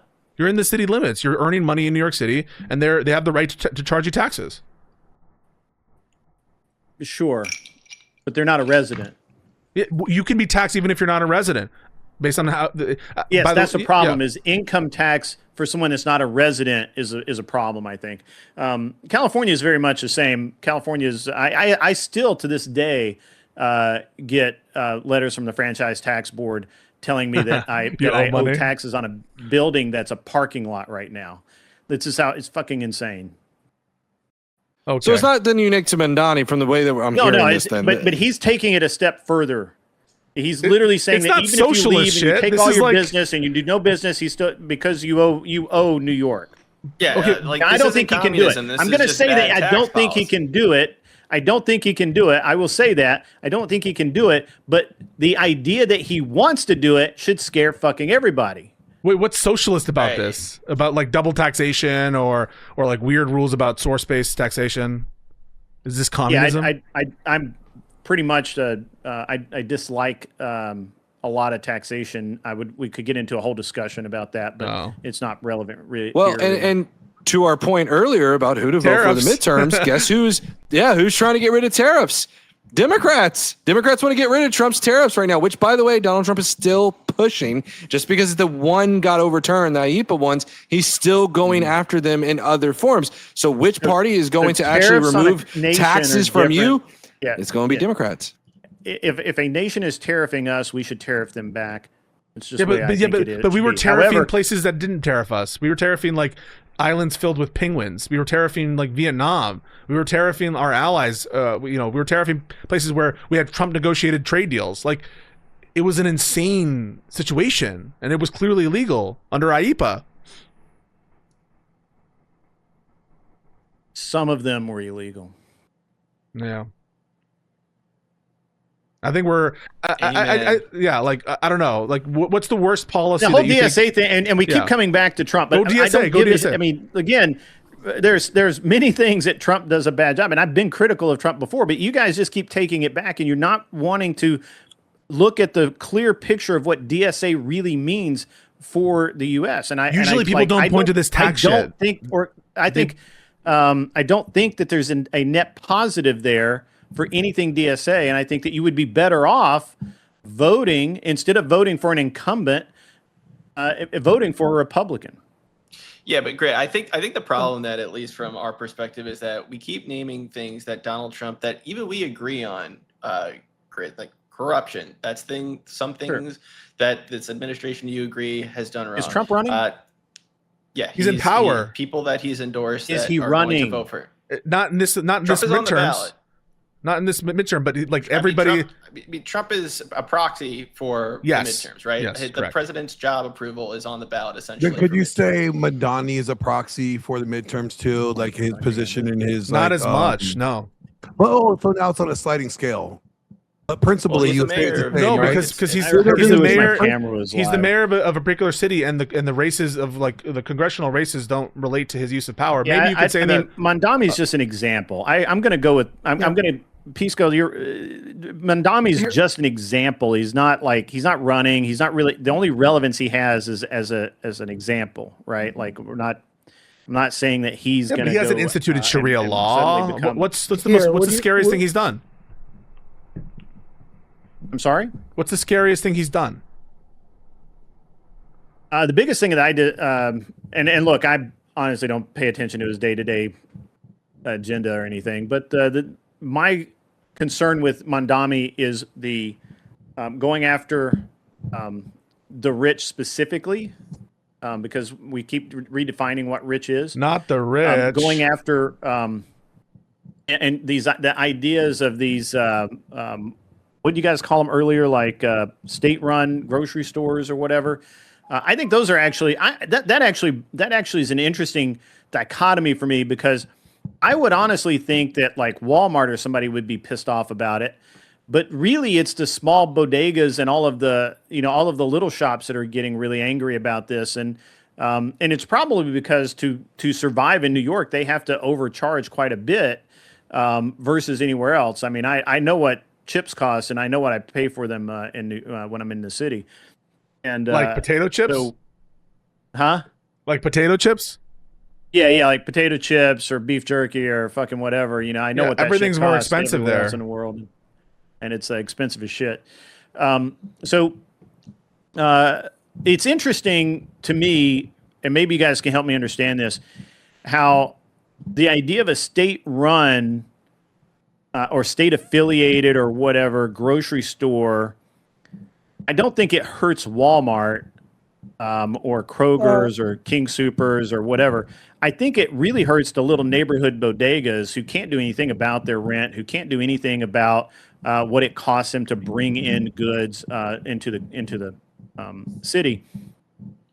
Yeah, I mean, explain to me how this is good. The thing about bodegas in the city, right, is one of the things that the Mamdani and their city-run grocery stores is you're not allowed to sell alcohol, you're not allowed to sell lottery tickets. So for a lot of like main commercial goods, you're going to go to a supermarket or a grocery store anyway to buy. You're not really going to a bodega to buy, your cleaning material or a cereal box, because they already overcharge for that anyway. You're really going to get your soda, your candy, your lottery tickets, your booze, or your Coca-Cola. I reject that. Look, I had an apartment in Manhattan, and I would literally go down to the bodega down the street. I bought everything. I mean, you can't. I mean, great. It's just you're paying a premium for that. Barely surviving. Yeah, you have money to do that. A lot of people don't have the money that they can afford to go to a bodega and pay $1 or $2 extra for these things. So I think that's the hope here for Mamdani, and whether it works or not is one thing. But I think that's what I was trying to get at with my point, was that you're worried about his tax policy. You're worried about things that he's doing with grocery stores. And then I'm not worried about it. I think it's insane. All right, you think that's insane, but then we're talking about like legitimate corruption on the other side, and then you're coming back with why these certain policies. I don't care. Look, the whole the whole corruption thing. Sure, they're corrupt people, both sides. Trump has done some things that may or may not end up being corrupt. I don't know. We're talking about candidates in the DSA who are about being against corruption and being against the people say policy. Shit they don't mean all the time when they're running for politics. The policies that they endorse are what I'm concerned with. And when you're endorsing literal communism, that's a problem for me. But how is somebody in New York City, like, hold on, Vince, but if someone in New York City, you don't live in New York City, but they're a House member in New York City who's against corruption and tariffs, how would somebody being would affect where you live? And I don't know where you live, but whatever state you live in, how would somebody right now? How would somebody be affecting where you live in Tennessee, your state policy from New York, by voting on a federal bill that bans insider stock trading or will ban tariffs? Do you know how you eat an elephant? One bite at a time. That's right. And that's exactly the problem with the fucking DSA shit. Yeah. Oh, it's just the guys in the local community in the neighborhood. The next thing you know, they're senators or congressmen. They're fucking making policy for the rest of the country. And I don't want that. Nip it in the policy you agree with. You agree with the I don't agree with you agree with I don't agree with communism. Hey, I just want to mention this real quick. What do you think the DSA platform is? Do you know what the DSA platform is, Grid? Democratic socialism. So there is socialism involved. No, like do you know what the policy platform is? Do you know what the policy platform is, right? I don't know. I couldn't name you 5 things off Here, of it. No. I'll go through some of it. So Medicare for all, or universal health care. Torch that. Don't want that. Public housing. Definitely don't want that. And mass incarceration and police immunity. I'm sorry, what was that? And mass incarceration, and I got you. Police immunity. The Green New Deal. Free Palestine. And blockades and embargoes and sanctions. This one you're definitely not going to agree with, but abolish ICE. I disagree with literally almost everything on that list. I just want can I just as a point of clarification too? I just looked it up because I was curious. I'm like I haven't looked too much into this citywide ran grocery store. First of all, there's two things to note on this. Usually it's a partnership with the private businesses. Secondly, I found out something quite interesting. Apparently, Republicans are now communist. In Baldwin, Florida, there was a similar program ran in Baldwin, Florida. It actually operated for 5 years, albeit it did close down because of a Walmart down the street. But Baldwin, Florida is a red Walmart city. It's a red city, and they ran a very similar platform to what Mamdani is proposing. Was it a state-funded or was it a co-op? It was a city government-run enterprise similar to what Mamdani's offering. It's a partnership. What they're essentially doing is covering rent. They're covering the insurance, I think. Basically, a lot of the overhead they're covering, but they're subsidizing that for the private business that's basically housing. I do just want to throw this out here, just because I have no hope for my conservatives at the moment. Let me just throw this out here real quick on this point. You just said it closed down because of Walmart moved in. That kind of proves the point that the capitalistic way is the superior way, and they're more efficient. I would have gotten to that. I was just kind of sure. Okay, I would have gotten that. So here in like where I'm at now, the town I live in, when I was born here 50 odd years ago, it was a much smaller town, and we've had a co-op here the whole time. It is not subsidized by the local government, but it is subsidized by the local farmers so that they can buy things in bulk and have a lower price. And I much prefer private individuals, private entities doing that than anything involved with government, period. Well, but again, go ahead. No, I don't know, man. This whole fucking shit seems so trivial compared to what we're seeing right now out of MAGA. I get it. Because you're stuck on one point, and I'm looking at. I don't even like. That's honestly, Trump's out of office in 2 years. I mean, you can keep being mad about it, but that's fine. The funny part about this Baldwin market too is, as I'm reading through this local article, it's saying that it was not. Because I really want to. I want to know what happened. I'll send it to you in a minute. It says the opening of Baldwin Market in 2019 was not only celebrated by its residents. So this is another example where Republicans are like, "Yeah, we love this idea." Oh wait, it's a Arabic name and it's in Democrat city. Boo! Even though we just cheered for it 2 minutes ago. it's hysterical, the hypocrisy. So if Trump made it, wait, I want to ask the question directly. If Trump made a government-run grocery store, said it was the best, going to be better than anything, and he put it in Washington, I wouldn't get behind that. No, even if he was Trump branded. I don't believe you. No. I don't fucking believe you too. If he sold it out, hold on. Let me tell you something. Like Trump or not Trump, Gibbs and Greg. I consider Trump a fucking Democrat. I base everything off of policy, off of principle. Everything I base my arguments off of principle. Gibbs knows that. Grid knows that. When I come at things that from a principle. So if I say no, I wouldn't agree with it. Even if Trump did it, it means I won't agree with it. Even if Trump did it. All right. Well, I'll tell you what would make me decide is if they were buying Texas beef, specifically Gibbs brand beef for their stores, then I'd probably buy it. And like when they're deregulating the agriculture industry because they have some donors and shit that tell them to do that, you would know all about because that. They do need to do that. You would know. And thank God. And they're doing it because I understand you don't like it, but it's okay. Look, I mean, I don't know about Gibbs. I like a lot of things Trump says, but Trump's a Democrat. Like, what are you guys talking about? Like, you guys act like he's like far right. What does that even mean? If you think he's Trump a is Democrat. far right, what are you talking about? Really scared in the future. Wait. Far right people. What do you mean he's a Democrat? The dude does all the Trump, like all the Republican policies. He's defunding entitlements. He's doing massive tax cuts. He's in favor of conservative social policy. This is all very conservative. And it's coped to be like, he's a Democrat. Conservative enough. At best. Like, he's a populist at best. He's not a conservative. He absolutely is conservative. You guys are fucking coping. This is like some talking point that like I've said this for. This is used to like convince Tulsi voters, right? This is some shit you say on Joe Rogan, but you're not on Joe Rogan. This is not going to fly with us. I don't get on Joe Rogan. I'm sorry. I appreciate. Is the Heritage Foundation Grid, is the Heritage Foundation not right wing? They're communists, bro. What are you talking about? I like the Heritage Foundation for the most part. Yeah. Okay, you do realize that at least in his first term, he's still working through this term, obviously, right? Their national mandate for the president, Trump did 65% about of the national mandate from the Heritage Foundation. You do realize that, right? Yeah, he should have done more. Okay, but you're saying he's not conservative. You're saying he's a Democrat. That was ridiculous, right? All right, why do you think he's that conservative? Because wait, hang on. We say that conservative. Name a liberal policy. Yeah, what's the liberal policies?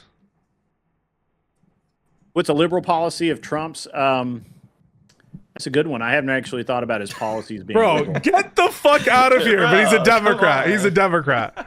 He is a fucking Democrat. He was a Democrat. I'll give you one. First Step Act. I got one. How about the Argentina beef deal? That's Democratic. Dude, Gibbs, but it was Gibbs, you're successful. so corrupt. Gibbs, you're part of this. I know you hated it, but it was successful. I know you hated it, but it worked. Dude, you guys are. Hey, by the way, yeah. By the way, I just wanted to mention this too as a fun little a fun fact, because I do have Asperger's and I tend to like dive into something. Just a fun fact: St. Paul, Kansas, also has a city owned and operated store. They're Republican leaning. Erie, Kansas, also Republican leaning. Baldwin, Florida, which we just mentioned. Cody, Nebraska. Little River, Kansas. Axtell, Kansas. Atlanta, Georgia. That one's Democratic. So there are several Republican cities that have city-owned grocery stores. So fun fact. City-owned or city like helped? City-owned and operated. That's crazy. I'll have to look into that. Yep. I don't like that. I don't like that idea at all. Gibbs, are you getting any like subsidy from the federal government? I like, bro. If you haven't heard my ag take, I fucking hate subsidies in like ag so bad. Like it's like the biggest thing that you could. But do are you getting any? Are you getting any? I'm currently not. No. Oh, okay. All right. I don't either. And also, again, like I said, I'm not getting anything. In fact, I was going to try to apply. This is a few years ago. To do the organic beef stuff, because like if you're grass fed and you're doing like a pasture kind of system, you're pretty close to organic anyway. And like it's so many hoops. It's just so many hoops to jump through. And then like you get it and it's like way overregulated. And then there's not really that much of a benefit. Like because like what I sell mainly like Mexican meat markets. Okay, what are they gonna put organic Gibbs beef on it? No, they're not gonna do that shit. Like so there's no point because I don't know. It's really just a racket. It's a racket. Like and they're in on it. And it's another thing that hurts the beef industry, along with livestock in general. The problem with the farm subsidies, at least around here, is like basically anybody with more than about 5 acres can get one, and they'll like you can apply to, and they'll build you a barn. Totally they'll pay X amount of dollars towards equipment. Yeah, but then when you do that, they require you to do certain things, right? So like, okay, I'll give you an example. Why? Another reason I was subsidy, right? So they wanted me to build to get a certain subsidy. I would have had to build certain like types of building for like onloading and offloading cattle, right? In this, this is a few years ago, right? And when I started to do that, I was like, oh, okay, we'll do this. This isn't too bad. We need to upgrade it anyway. Well, then I started looking into it. Well, yeah, they're going to give you a subsidy for this, but then that's going to raise your property value, and then, so then you're going to get fucked by the taxes on the property value side, and then they're going to go like, oh, well, they might even come over and classify this as a whole different kind of building, and so then you might get screwed on certain like agricultural zoning for the area, and so it just turns into this clusterfuck, and it's just like the government just needs to get out of ag. Like I don't know. Well, one way we could help farmers is by getting out of the Gulf.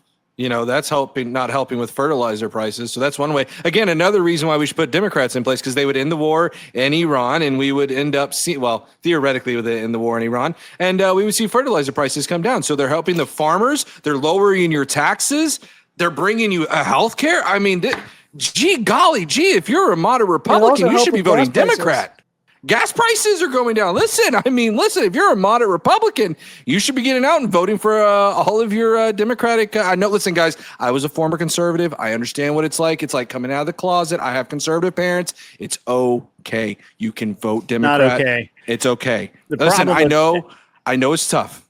I promise you it's okay. It's okay to just check the box. Just check the box. I don't know about the subsidies that you're talking about, Gibbs, but here they're abused a lot. Like I'd literally listened to a guy the other day talk about how he was going to use the subsidy to pay for his whatever the skid steer bobcat thing.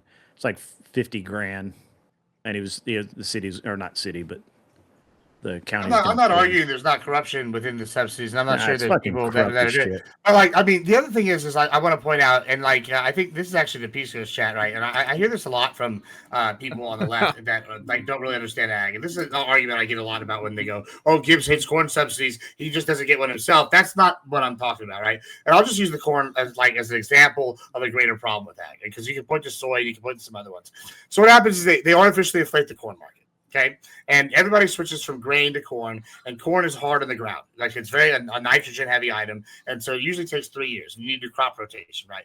So when you inflate this market, it raises up, and suddenly you have a worldwide corn crash. What happens then is now you can't go back to these other products that you were growing, and so you lost the grain-fed beef, you lost the corn-fed beef because the market has crashed, right? You can't restart growing for 3 years. Now that leaves the only grass-fed beef being around, and that's going to cause your price to increase because it's the interconnected food web, right? And this is an example that happens time and time again in ag, where you see the soy industry, right? And so this is why I don't like subsidies, because then it actually makes food more expensive, right? Because hey, if you have grass-fed, corn-fed, and grain-fed beef competing with each other, your overall price will be lower. But now we only have one mainly right now, and the other two are starting to recover. But this drove beef prices up dramatically. So it's not that I don't get a subsidy; it's that like they don't understand the further down the line outcomes a lot of times.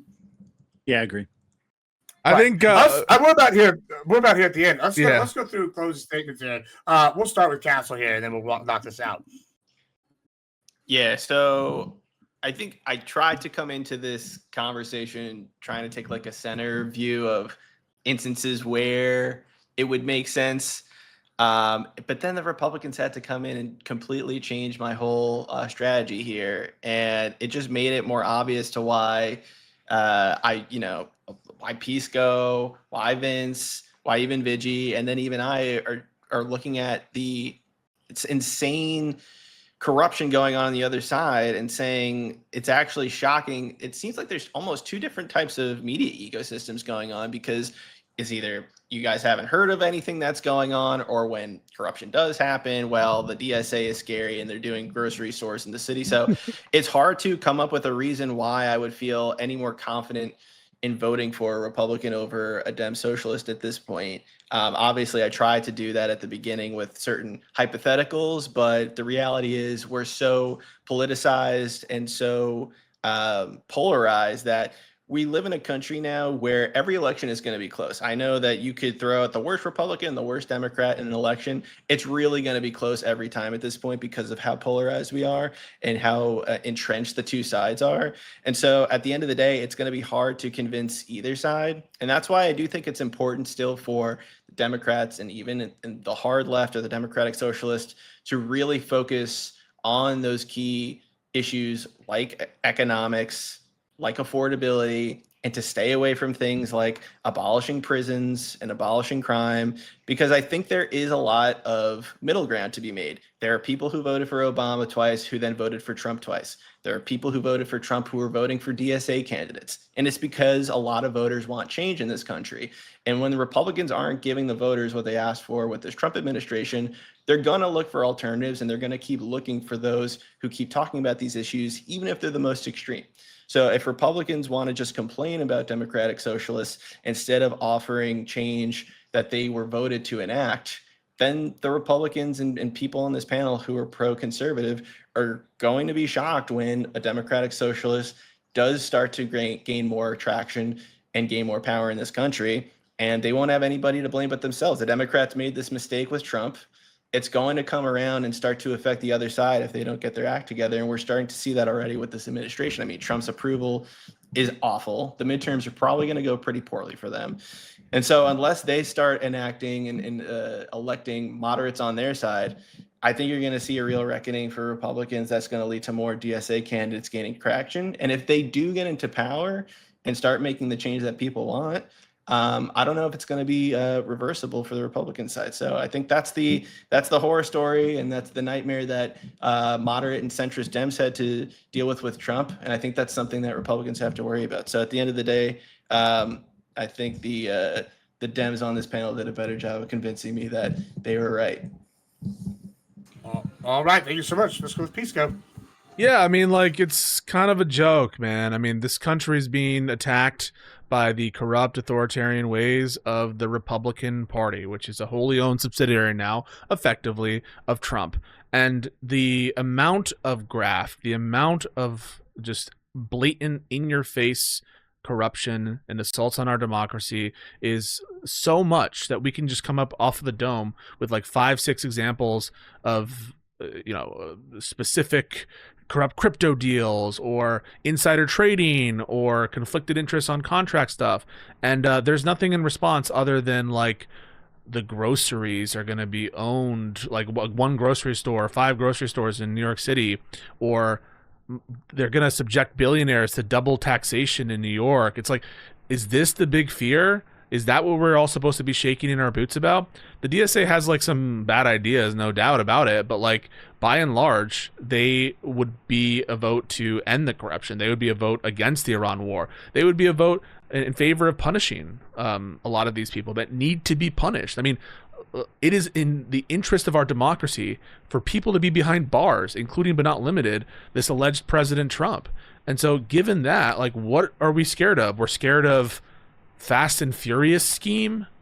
We're scared of like the trans people showing up to like the schools and shit. The examples that were given by the other side of like the fear, where it's just laughable. They speak for themselves. And so given that reality, of course you should vote for DSA over Republican. It's not even close. Maybe at a later time or during the primaries we can have fights about these like kooky characters and these like individuals who are unelectable or whatever, but not when it's against the Republican. Never against the Republican. And if you don't even accept that many of these instances of MAGA corruption are even corrupt or authoritarian, then you'll never understand why people will vote for the DSA over them.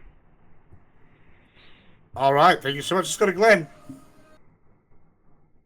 Yeah, let me just say this. Like, if you're thinking about voting for a DSA candidate, please read what they believe. Stop getting sold on this like socialism, rainbow colored free stuff bullshit in a wrapper, okay? Because the DSA wants to move America beyond capitalism, right? They want to support ownership. They want public ownership for major industries, universal government funded healthcare. They want to control rent. They want to be able to guarantee federal jobs, 32-hour work weeks, right? Abolishing ICE, right? They even want to abolish the Senate. Right? That's not reforming America. That's fundamentally restructuring it. That's like dropping a fucking nuke on it. Here's a question that nobody wants to ask. Who pays for all this? How much more control does a government have to gain before you've traded economic freedom for government dependency? How much? You want affordable health care? You can fight for that. But none of that requires abolishing capitalism. So if you want to be sold on this free shit, remember, it's going to come at a cost. And somebody's going to pay for it. You want to give up your liberties? You want to give up your freedom for government-controlled stuff? Or do you want to still have your freedoms? That's all I'm going to say. All right, thank you so much. Let's go to Vigilante. Yeah, so realistically speaking, the Democrats and the DSA have a lot of policy wants in common. We both want better access to healthcare. We both want better access to college. We both want better access to housing. We realistically, the base wants to limit or end corruption. These are all policies that the DSA is pushing for. There are some bad policies. I'll grant that. There are things that even I, somebody who is very closely aligned politically with the DSA, don't even support. I think the idea of abolishing police is kind of retarded. I think the idea of abolishing ICE is kind of retarded.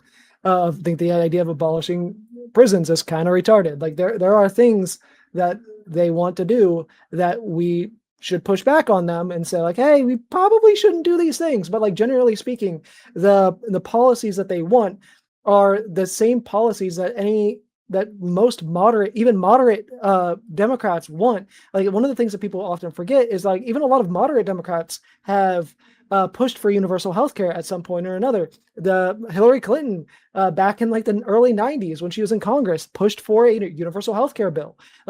We want the same things. Generally speaking, the DSA just goes a little bit farther. It needs to be pushed back on a little bit about some of the more extreme policies that they have.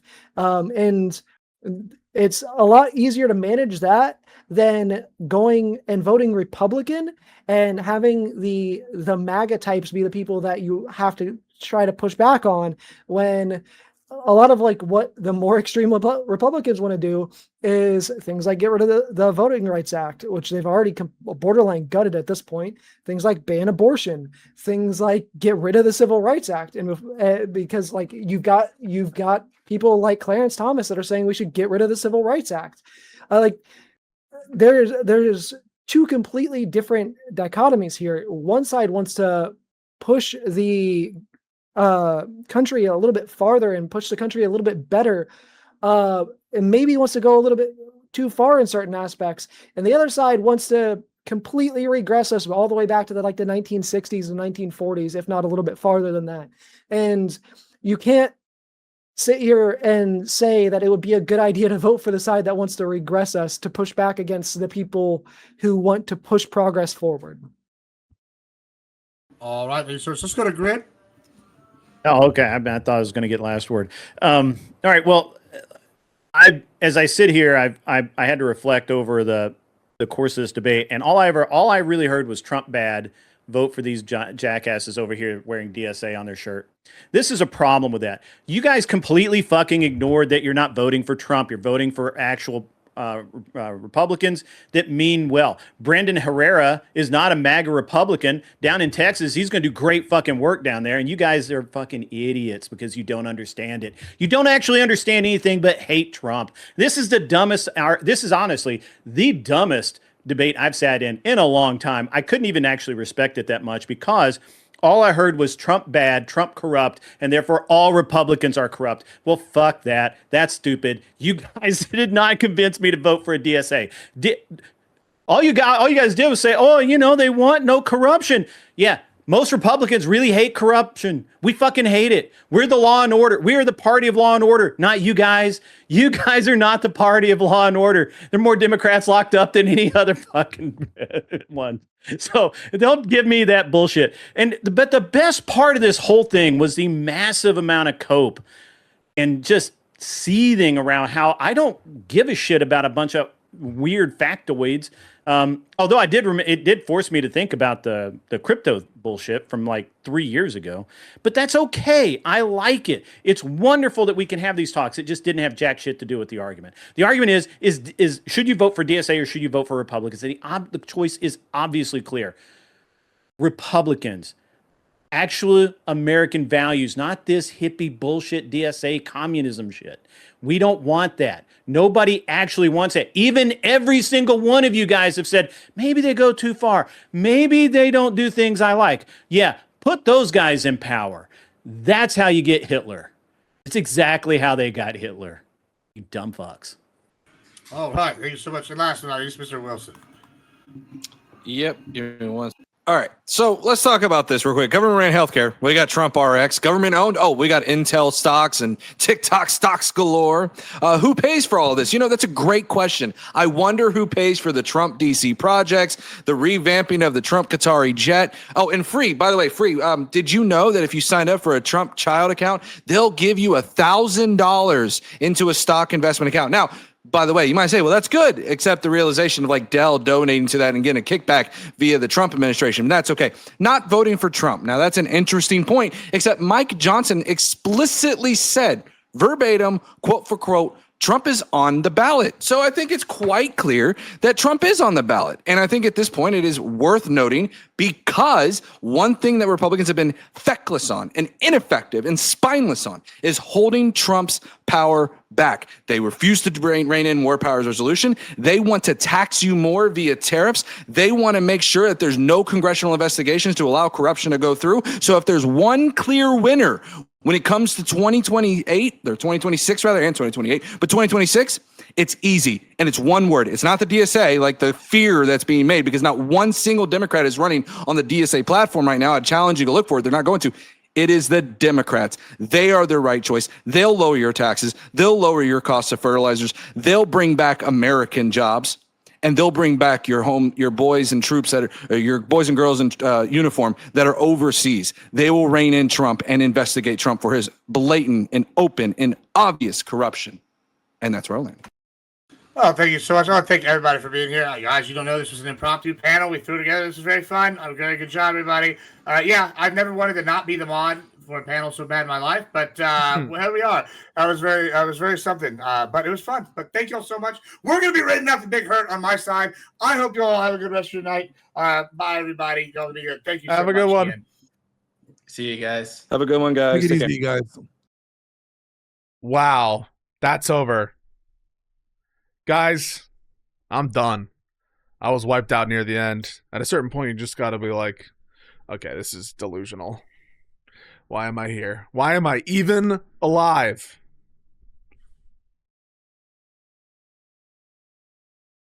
I think I have to say goodbye. Thank you guys. I love you. Stay cool. Hey, liked all this stuff. Do all it.